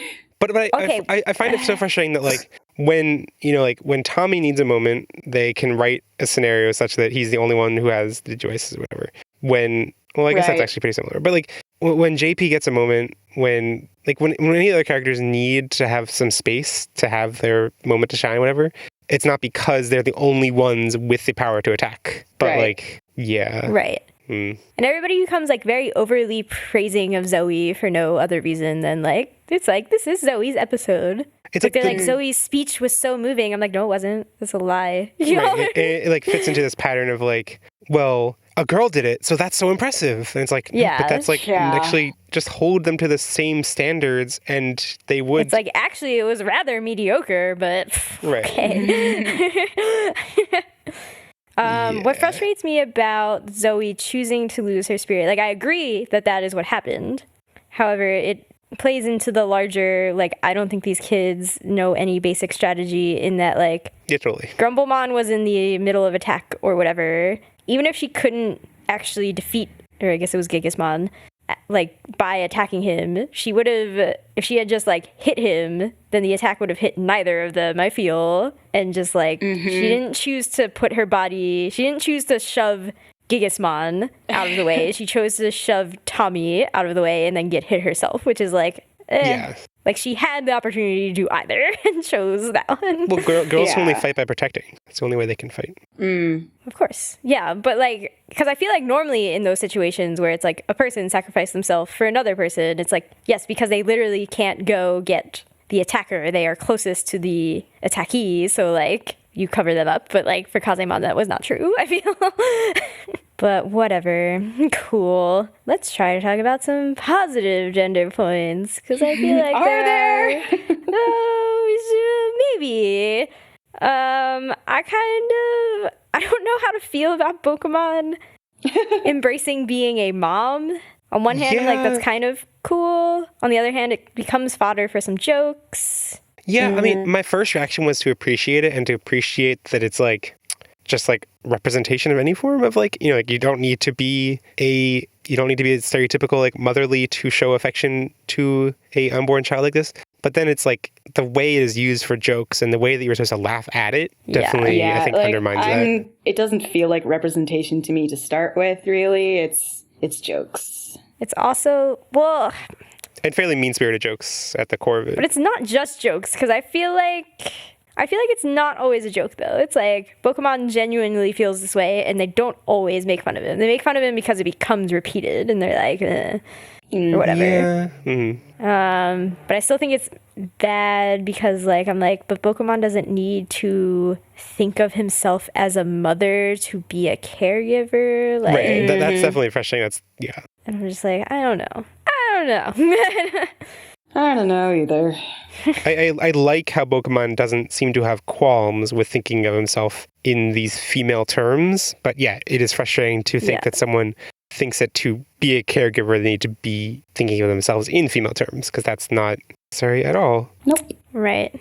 I get some weird genderquery vibes from Mercurymon. I think it's mostly because he doesn't have eyes and his lips look kind of effeminate, even though I kind of think, I don't know, is the top one supposed to be like a mustache or something? I don't really understand. No, I think those are both lips. Okay.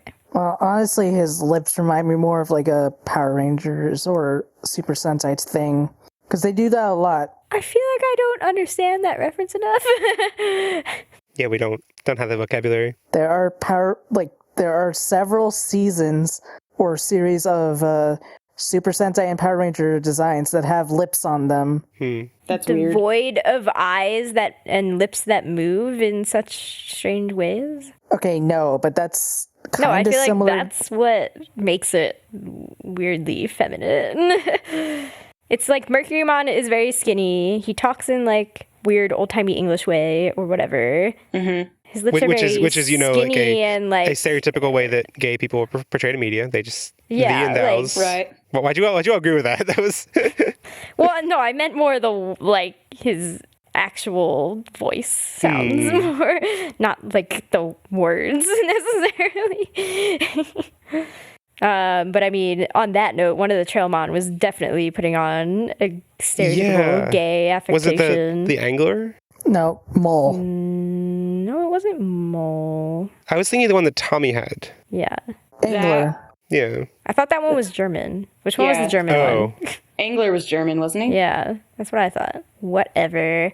I do applaud the show for making Podigious a dude. I feel like flowers are normally girls. Yeah. It is not a like stereotypically pretty flower though. It's like a. That's fine. But it's like. Well, they make even the ugly flowers girls usually. Like remember Blossomon? Yeah. No. I do. Vaguely. Yeah. Yeah. Pretty sure Blossomon was a girl. Yeah. And the pink Trailmon is a dude, at least in English. That's nice. Because all the Trailmons are dudes. That's fine. They're all Dave Wittenberg. It's great. Yep. When our fast Trailmon, we're like riding on curves really fast. I have a segment that I wanted to talk about briefly, kind of like a little drive-by segment about the names of the Some drive-by shooting. No, a drive-by segment, actually. Jeez. And it's just because I think this season, more than others, it feels like, not sure, I haven't done the numbers, has a lot of names that change in the dub. And so I thought it'd just be interesting to look at some of them and see how they differ, why they differ, some of them. Anyway, so starting off with the Spirits of Fire, a Gunimon / some people say Agnimon, is not actually much of a difference between Japanese and English, except that the way the inspiration is Agni, which is a Hindu and Vedic, I don't know how to pronounce that, god of fire, as well as guardian of humanity, and it's also Sanskrit for fire. And that the way that would be pronounced in Japanese is Aguni, and so the official romanization of that, writes it in the, the way that you would write Agni in English, and Japanese, they kept it. Anyway, the dub for some reason kept the Japanese pronunciation instead of the official romanization, so that's kind of strange, but whatever. Burning Greymon originally was, I don't know how to pronounce this either. In Japanese, it's Vuritoramon, which is spelled like Vitramon, and Vitra is another. It's a personification of drought, an enemy of Indra in the early Vedic religion. So it's another religious mythology reference. And just like, I don't know, I'm curious what everyone thinks about because this is a trend that the English names that have these references to and callbacks to adventure names. So Burning Greymon, Kendo Gurumon, Metal Kabutaimon, and Koi Kakumon. None of those have references to the adventure names in Japanese. They are all, except for Zephyrmon doesn't have this pattern either. Actually, no. They're all except for Koi Kakumon in Japanese is Blizzardmon. But Metal Kabutaimon, Kendo Gurumon, Burning Greymon, their Japanese names are all mythological or religious references. And then in English, they change them to these callbacks to adventure, which, I don't know, I feel a little bit strange about that because that definitely seems to be like adding this weird intent that wasn't part of the original vision for the connections, but also like most of them, I think they must have gotten this idea because they, like in looking into the lore for the legendary warriors, saw that the original legendary warriors that they're both human and beast spirits are based on have this scheme. So like the basis for Gunimon and Burning Greymon is Ancient Greymon, and there's Ancient Garurumon, and I think those are actually the only two. None of the other ones are like ancient adventure character, and that also kind of explains where Beetlemon comes from, because in Japanese the name is Blitzmon, and like I actually think Blitzmon would have worked totally fine in English. Like I don't know, Beetlemon seems much less dramatic and cool, but apparently maybe they couldn't get the license because of NFL Blitz. No, I think actually there are various different reasons for these changes, most of them being pronunciation. Try to get American kids to say Vritramon. I can't even do it. Which, is my failing. But Blitz, there's some World War references to avoid there. That makes sense. Shutuman can be very easily changed to Shitmon. Garmon is hard to say. Yeah, and kind of ugly in English. Wait, actually, which one's Garmon? Kendo Garurumon. Okay. So one thing I wanted to talk about in this segment is that there are a lot of these names that are totally mispronounced by English viewers who have watched the sub and read the names only, or don't listen carefully to what they're saying in Japanese. It's not Garmon, it's Garumumon. So it's Garurumon, but with the Ru replaced with a Mu. So it's Garumumon, which would also be plenty. It would be really hard. Your point still stands, but it would be really hard to say. And it's definitely. But the reference is to Garmer, which, whatever. No, but I like Garurumon. I think it's a clever name in Japanese because it is both. It fits into this theme of Garmer is a massive dog that guarded the underworld in Norse mythology. And it actually apparently in Norse mythology guards the underworld with another creature who is also the basis for Duskmon's beast spirit form. So that's kind of cool connection there. But yeah, the fact that it's that reference and also sounds like Garurumon, I like that. But yeah, and yeah, Bolgmon is also like that would sound pretty strange in English. And yeah, I think it was like once they decided to change one into like, adjective Greymon and adjective Gurumon, then it makes sense that they would have to change Blizzardmon. But then it doesn't really make sense because it's not like Zephyrmon is like, I don't know what it would even be. Like, I don't know, Wind Bergermon? I don't know. Like, Well, but I feel like the other ones, like Korikakumon, I look at his design and I'm like, yeah, I see where you got that it could be a Kakumon. Like, there is no thing that really overlaps with Zephyrmon, I feel. Like, you could try to shove it in with one of the angels, but I feel like that's dangerous, and I would break that illusion for me. And yeah, Bergermon / Beomon evolutions don't really fit either, even though they are flying. Yeah. I mean, Metal Kabutorimon is also kind of, I guess he is a beetle. Yeah, I see where that comes from. Like, it doesn't, my brain did not have to work that hard to get there, so I accepted it. Yeah. And weirdly enough, most of the evil legendary warriors don't have their names changed. I mean, like, Grumblemon. A couple do. Yeah, a couple do. Like, Grumblemon in Japanese is Gurotomon, just like grotto. I don't know why they changed that. I guess that some of these are just like, yeah, that would definitely sound weird in English. Other ones are just like, there's probably a complicated process that went into changing these, so we can't really infer. And most of the Japanese names for the legendary, most of the names for the evil legendary warriors are pretty obvious, like Arbormon and Peneldramon and Kalmaramon. Ranamon, apparently Rana means frog in Italian. I think they were probably going for rain, though. Because her things are rain. That's true, too. Drain and Rain, also an overpowered attack. Yeah, also an overpowered attack that she never used, that she uses like once. I'm like, you should use this every time. Oh my god. Drain and Rain. Oh, I can't even. Yeah, I think that's about all I have to say for the names.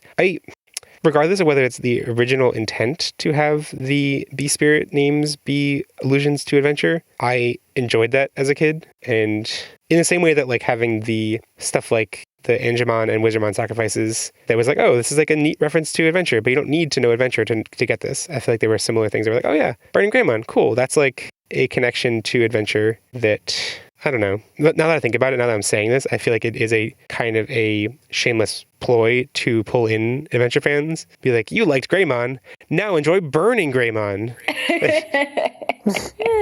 Also, Kendo Gurumon, on the other hand, though. There is nothing Kendo about Lobomon Lobomon has a Kendo attack. Kendo Gurumon does not do Kendo whatsoever. It also, like, I feel like at least Lobomon's lightness, like he has a lightsaber and, like does things like shoots light out of it, whatever.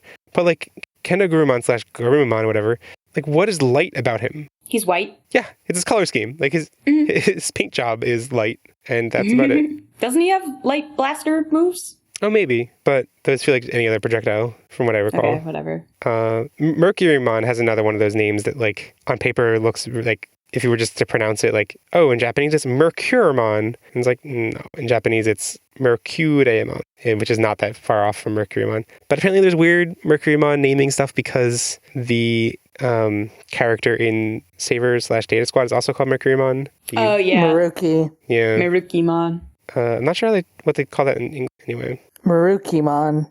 That's how they say it in the dub? Yeah. And we haven't met him yet, but Mercurymon's beast form, I don't know why they choose Sakaku. What's that a reference to? I believe it's... Hang on. Yeah, apparently Sakaku is an optical illusion in Japanese, so that's kind of a strange thing. Anyway, his original Japanese name is Sephirothmon, which is a neat illusion for fantasy character for people. It's an allusion to yeah. Kabbalah. Right. It is. Yeah. The Sephiroth is a thing. It's a thing. And that's what Sakakumon looks like. Right. That I feel like a lot of Japanese media uses Sephiroth because it sounds cool. But Sephirothmon actually, like, you know, is visually based on that. So that's a plus.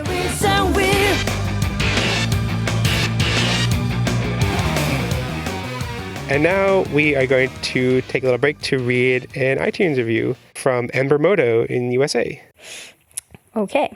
The title was just Prodigious. I don't know where you would get that from.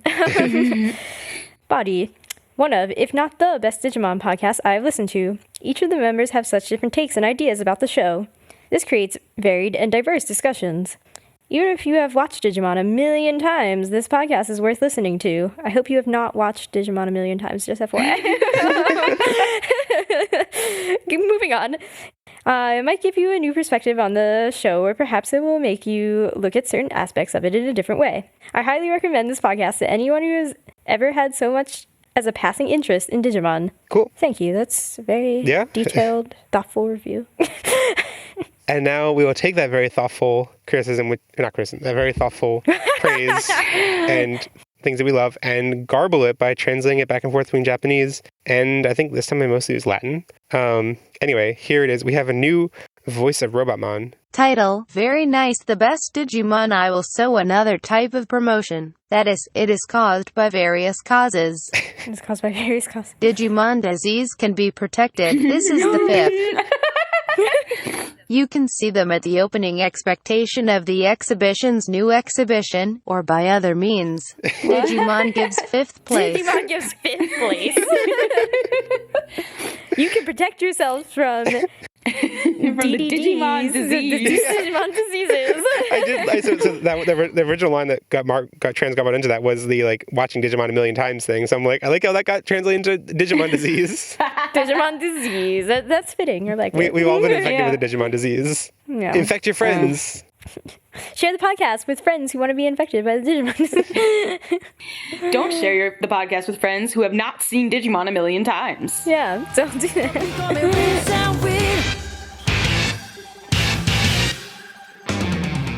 Okay, let's unanswer questions. I'm sure there were none. Why? Why this show? Why this arc? Okay, I have a couple of audio ones. So this first one is Gatsumon's speech from episode 10, and I only noticed this because in Hulu, I try to keep captions on so that I can catch everything, and the captions just gave up at this part. It was just said an inaudible speech. So.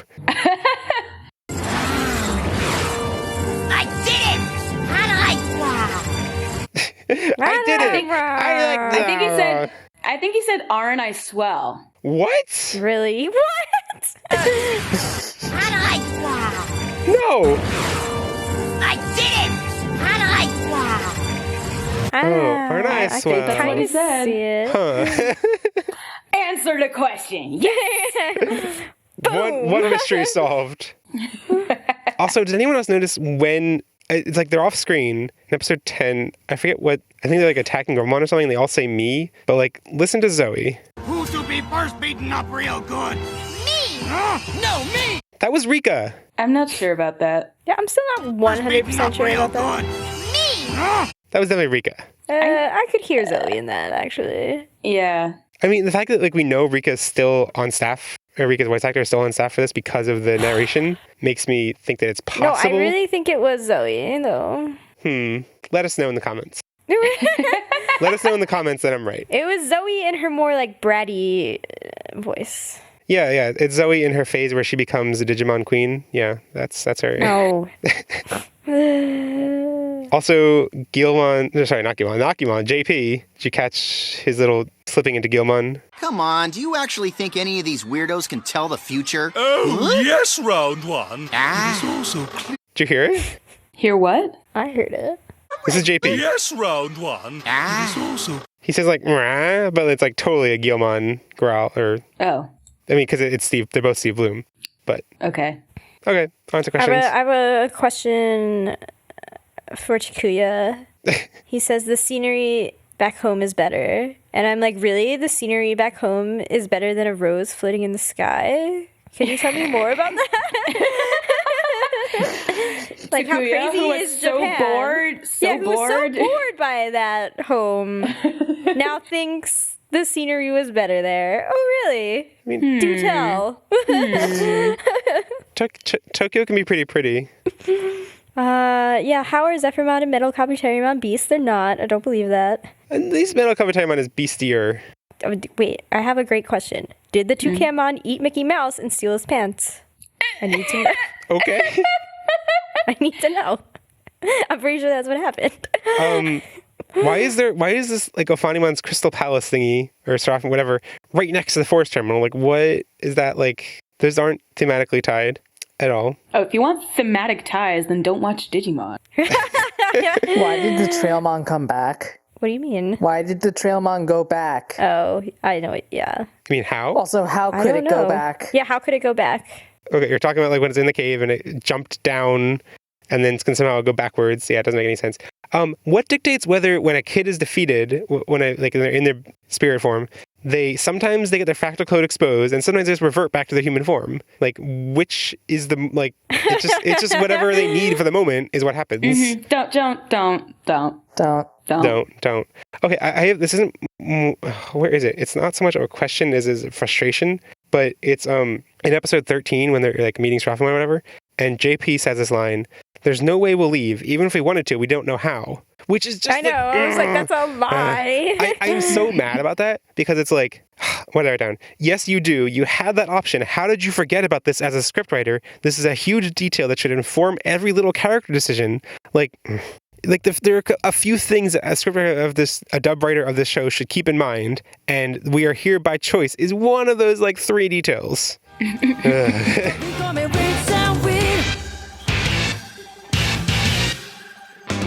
Ridiculous dialogue draft, where we each go around and pick our top funniest, most ridiculous, or most touching line from the episode. Again, we're only doing one, even though we did a record amount of things, because they're not that good, and actually we're running out of time, because Andrew and Asher have to leave.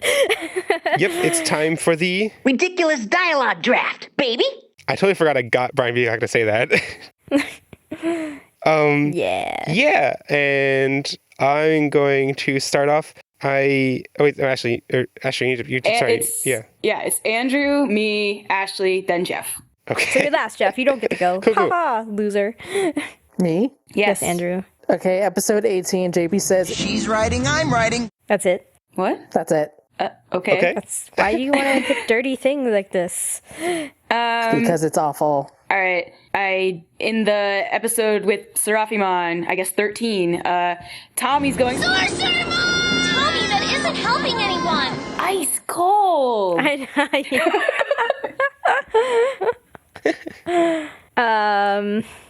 I'll go with episode 10. What happens in episode 10? Kendo Gurumon, sure.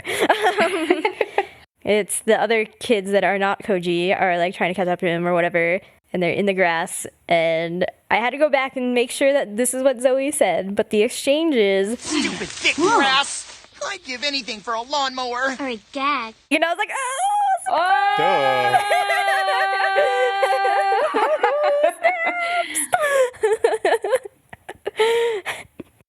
Okay. Mine I won't be able to like imitate the delivery well, so I got a recording of it, and it's when it's in the Trailmon race, cheating, and anyone else could do this too and just play it back. No. And it's when Koji is trying to save his Trailmon, the Franken Trailmon. This should be working! Probably would be if we weren't heading downhill. Yeah, this would be the hill right here. So, where you from? Yeah. Cliffs in your world as high as they are here. We got some doozies here. I didn't really like Koji's Trailmon. Yeah. Yeah, I had that one written down too. That exact section of it. He's great. Best Trailmon. So where are you from?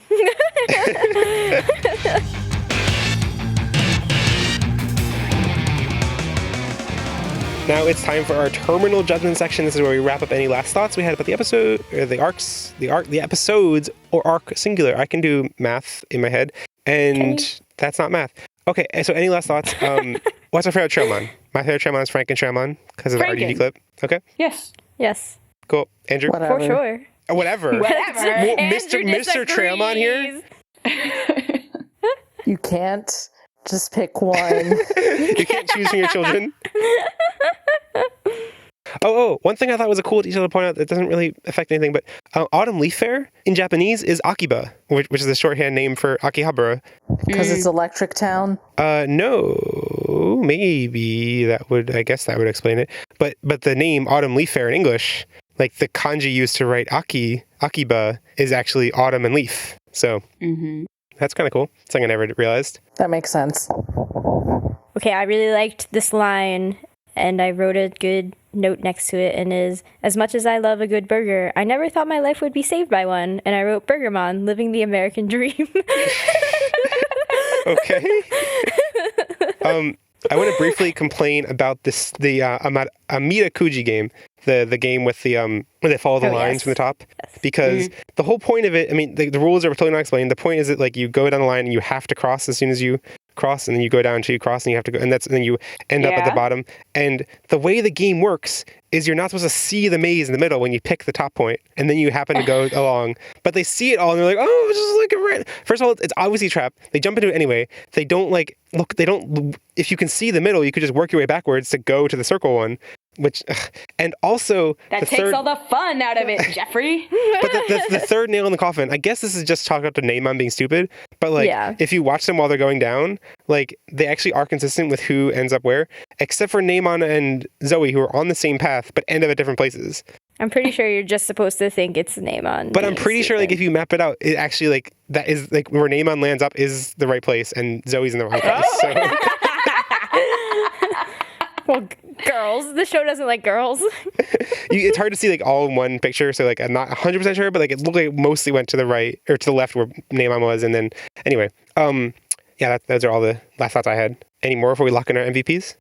No. I'm glad I didn't think this through. Oh yes, I did. My MVP is Franken Trailmon.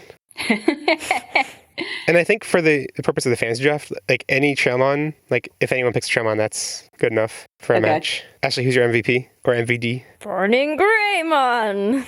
Oh, okay. Ho ho ho. Want to defend that at all? I don't know. He's just cool. I like fire. What do you want from me? Asher, defend your Tommy. Tommy, because Andrew, defend Yami. Andrew misspelled Tommy writing in the doc. It's okay. He was not my fault. It's next to it. Only one with an actual likable character. He does a lot of things in these episodes, I must say. Yeah, and he's a good kid, and like I'm really proud of him.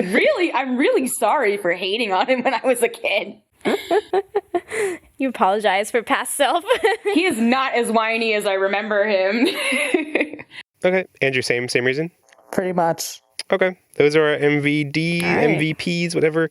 And so basically we pick those so that you get points in our fantasy draft, and watch out on social media for us to post the next fantasy draft, or you can find the link in the sidebar of the site to participate in the next fantasy draft, and you should do that because it's fun and you will get prizes from the try giveaway.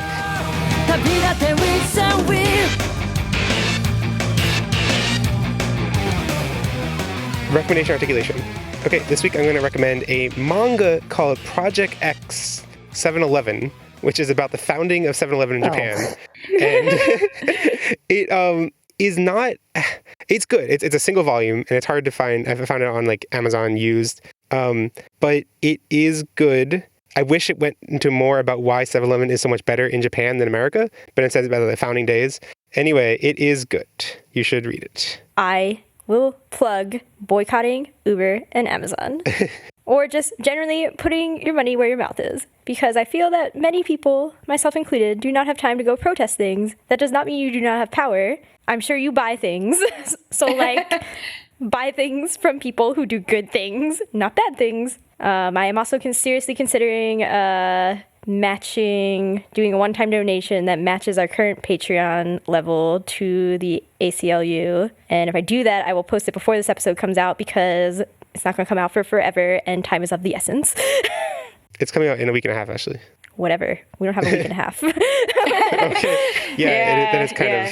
Yeah. Asher. Thank you, Ashley. I would like to recommend, I bought this yesterday. It says it's a daily intention journal.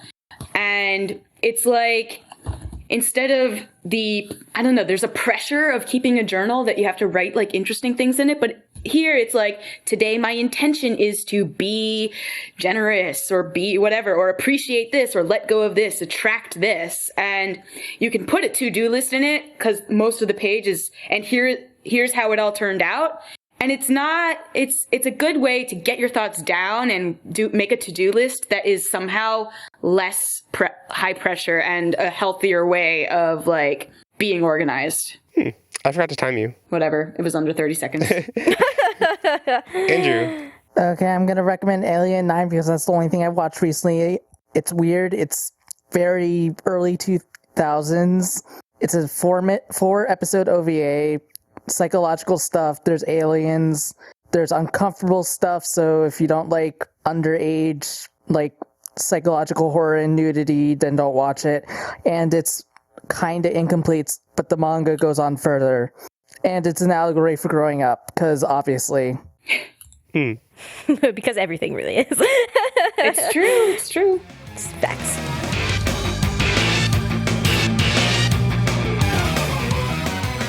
You can find the full show notes and comment thread for this episode at podigious.com/402. Jump in the comments to let us know what you thought about this episode, like why our favorite Trailon are totally bogus.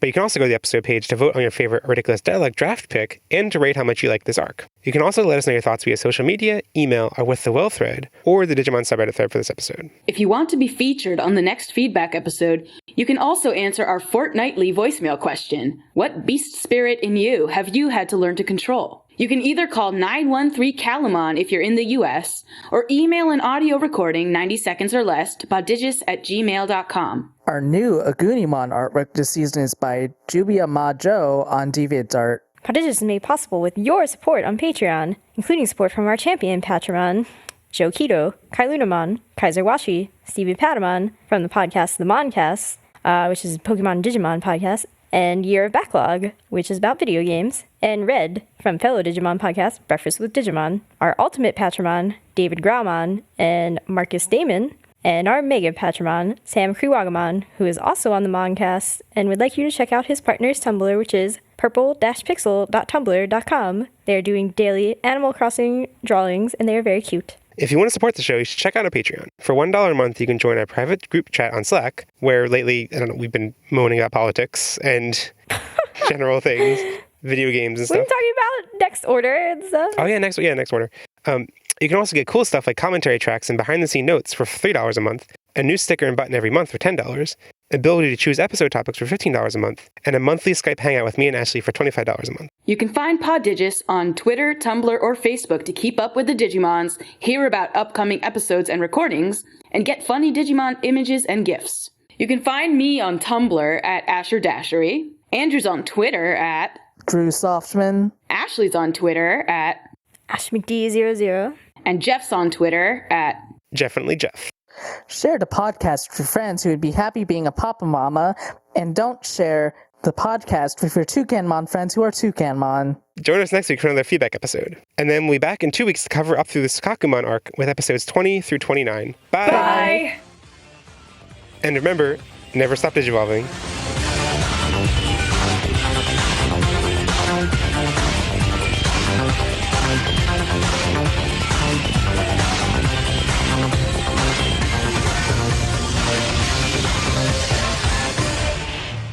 Bullseye, baby! Bring on the beef, baby! Bullseye! Stop! On the beef, baby! No! No! Interesting, I think. Oops, I messed No. up. I hit the wrong one. Bullseye, baby! Bring on the beef, baby! Bullseye, baby! Bring on the Okay, I'm in. Bullseye! You're in! Bullseye, baby! Bring on the beef, baby! Bullseye, baby! Bring on the beef, baby! Cool.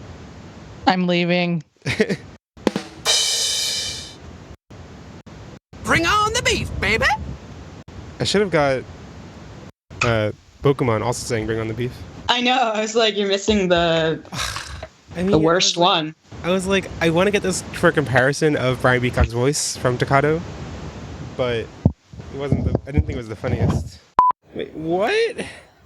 What? Wow. According to the Digimon Wiki, which, you know, like, not entirely trustworthy, you know how they, like, only Takuya and Koji get fusion spirits? Yeah. This is supposedly Tommy's fusion spirit. Yeah, Daipenmon. Yeah. Amazing. Why didn't this happen? It did. What? When does it happen? Cross Wars. Oh. That didn't happen. Yeah, that's not. What? Lilithmon fuses with it at one point.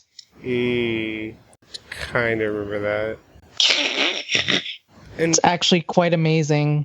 and then, Demonic snow cone maker. and the wind. Don't look at it. Oh, no, that looks stupid. Don't look at her Carrie Perry outfit. That's not even the dumb thing. The dumb thing is the pinwheel. No. That's ridiculous. If you look at her boobs. Oh my god, she's got an airplane on her head. This is dumb. Don't look at her boobs because they have pinwheels too. Oh, no, Okay, that's Jet really Selfie stupid. on. Jet Selfie But- on. Why? I mean, otherwise it looks just a recoloring of Zephyrmon, to be honest. Well, it's a combination of Zephyrmon and Kazemon.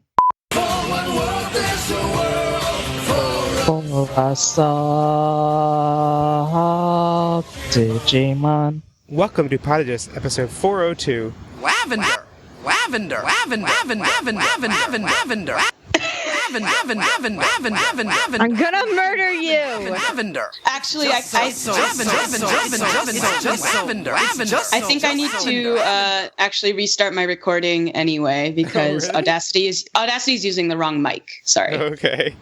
Oh, really? I thought I fixed it, but I apparently did not. Oops, cancel. Whoops. Whoops. Ah! It's the lavender. It took over your computer. Lavender. Okay, there we go. Sorry. Got it fixed. It's just Glad I checked. Lavender. Okay. Melon.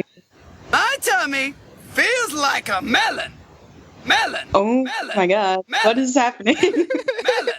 I'm gonna come into your closet. Like a I'm melon. gonna get up. I'm gonna get up right Jeff. now. Okay. Yeah, we have a time crunch here. Okay. In episode 12, Fear and Loathing in Los Arboles, aka Control-Alt-Delete Your Spirit, Takuya snaps out of his Beastie Boys obsession when Tommy cries into his eyeball, and then defeats Gigasmon and leaves Zoe's spirit behind because patriarchy. I can't believe you didn't choose Only You Can Prevent Forest Fires. I can't believe you didn't choose Chaos Control. You're all wrong. I totally can't believe that you didn't pick bro spirits before host spirits. I can believe that one. And honestly, I cannot believe it's not butter, so there. Wait, did we actually if all of us would have picked different ones of those four? No, I was being jokey Okay, because that was the only one left. Okay. In episode 14, Noemon, aka Secret Tunnel, with Yellow Angemon. Just kidding.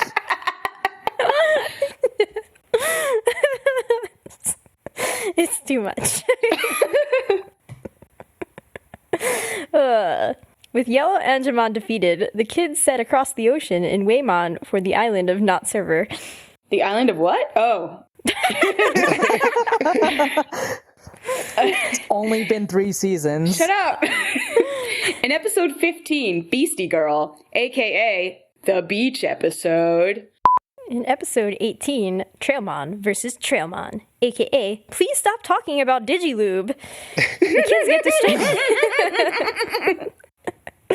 The kids get distracted on their way to the ominously pretentious star and finally each get a Digimon partner. But they're all trains. Also, there's way too much talk about Digilube.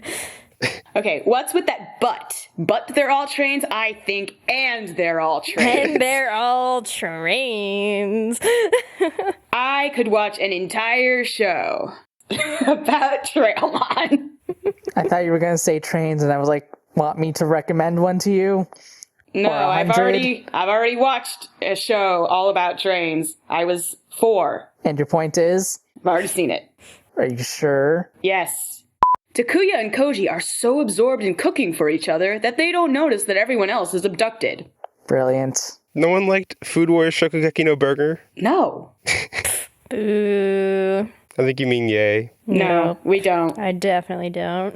All right, we're talking about writing. What I didn't like about these episodes is that, like, in Adventure, at least with Angemon and Angewomon, there is an understanding that they can carry TK and Kari. In this, there does not seem to be an understanding whenever they're like, we need something that can fly. And I'm like, Kazemon. Oh, boy. Kazemon's there. Yeah, specifically in the Swiss Family Kazemon. Digimon episode. Yeah. They're like, and we need to find a flying Digimon. It's like, you have one spirit evolution you use right now. It is a flying Digimon.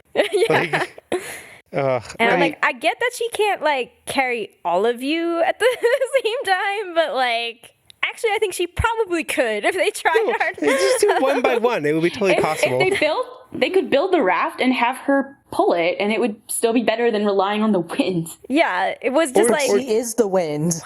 Exactly. Or they could ride the raft and then have her carry them over the whirlpool part of it. Like, I guess maybe that is a possibility of what they were planning to do, which they never got to do. So I guess I don't think that was I don't think that was part of their plan.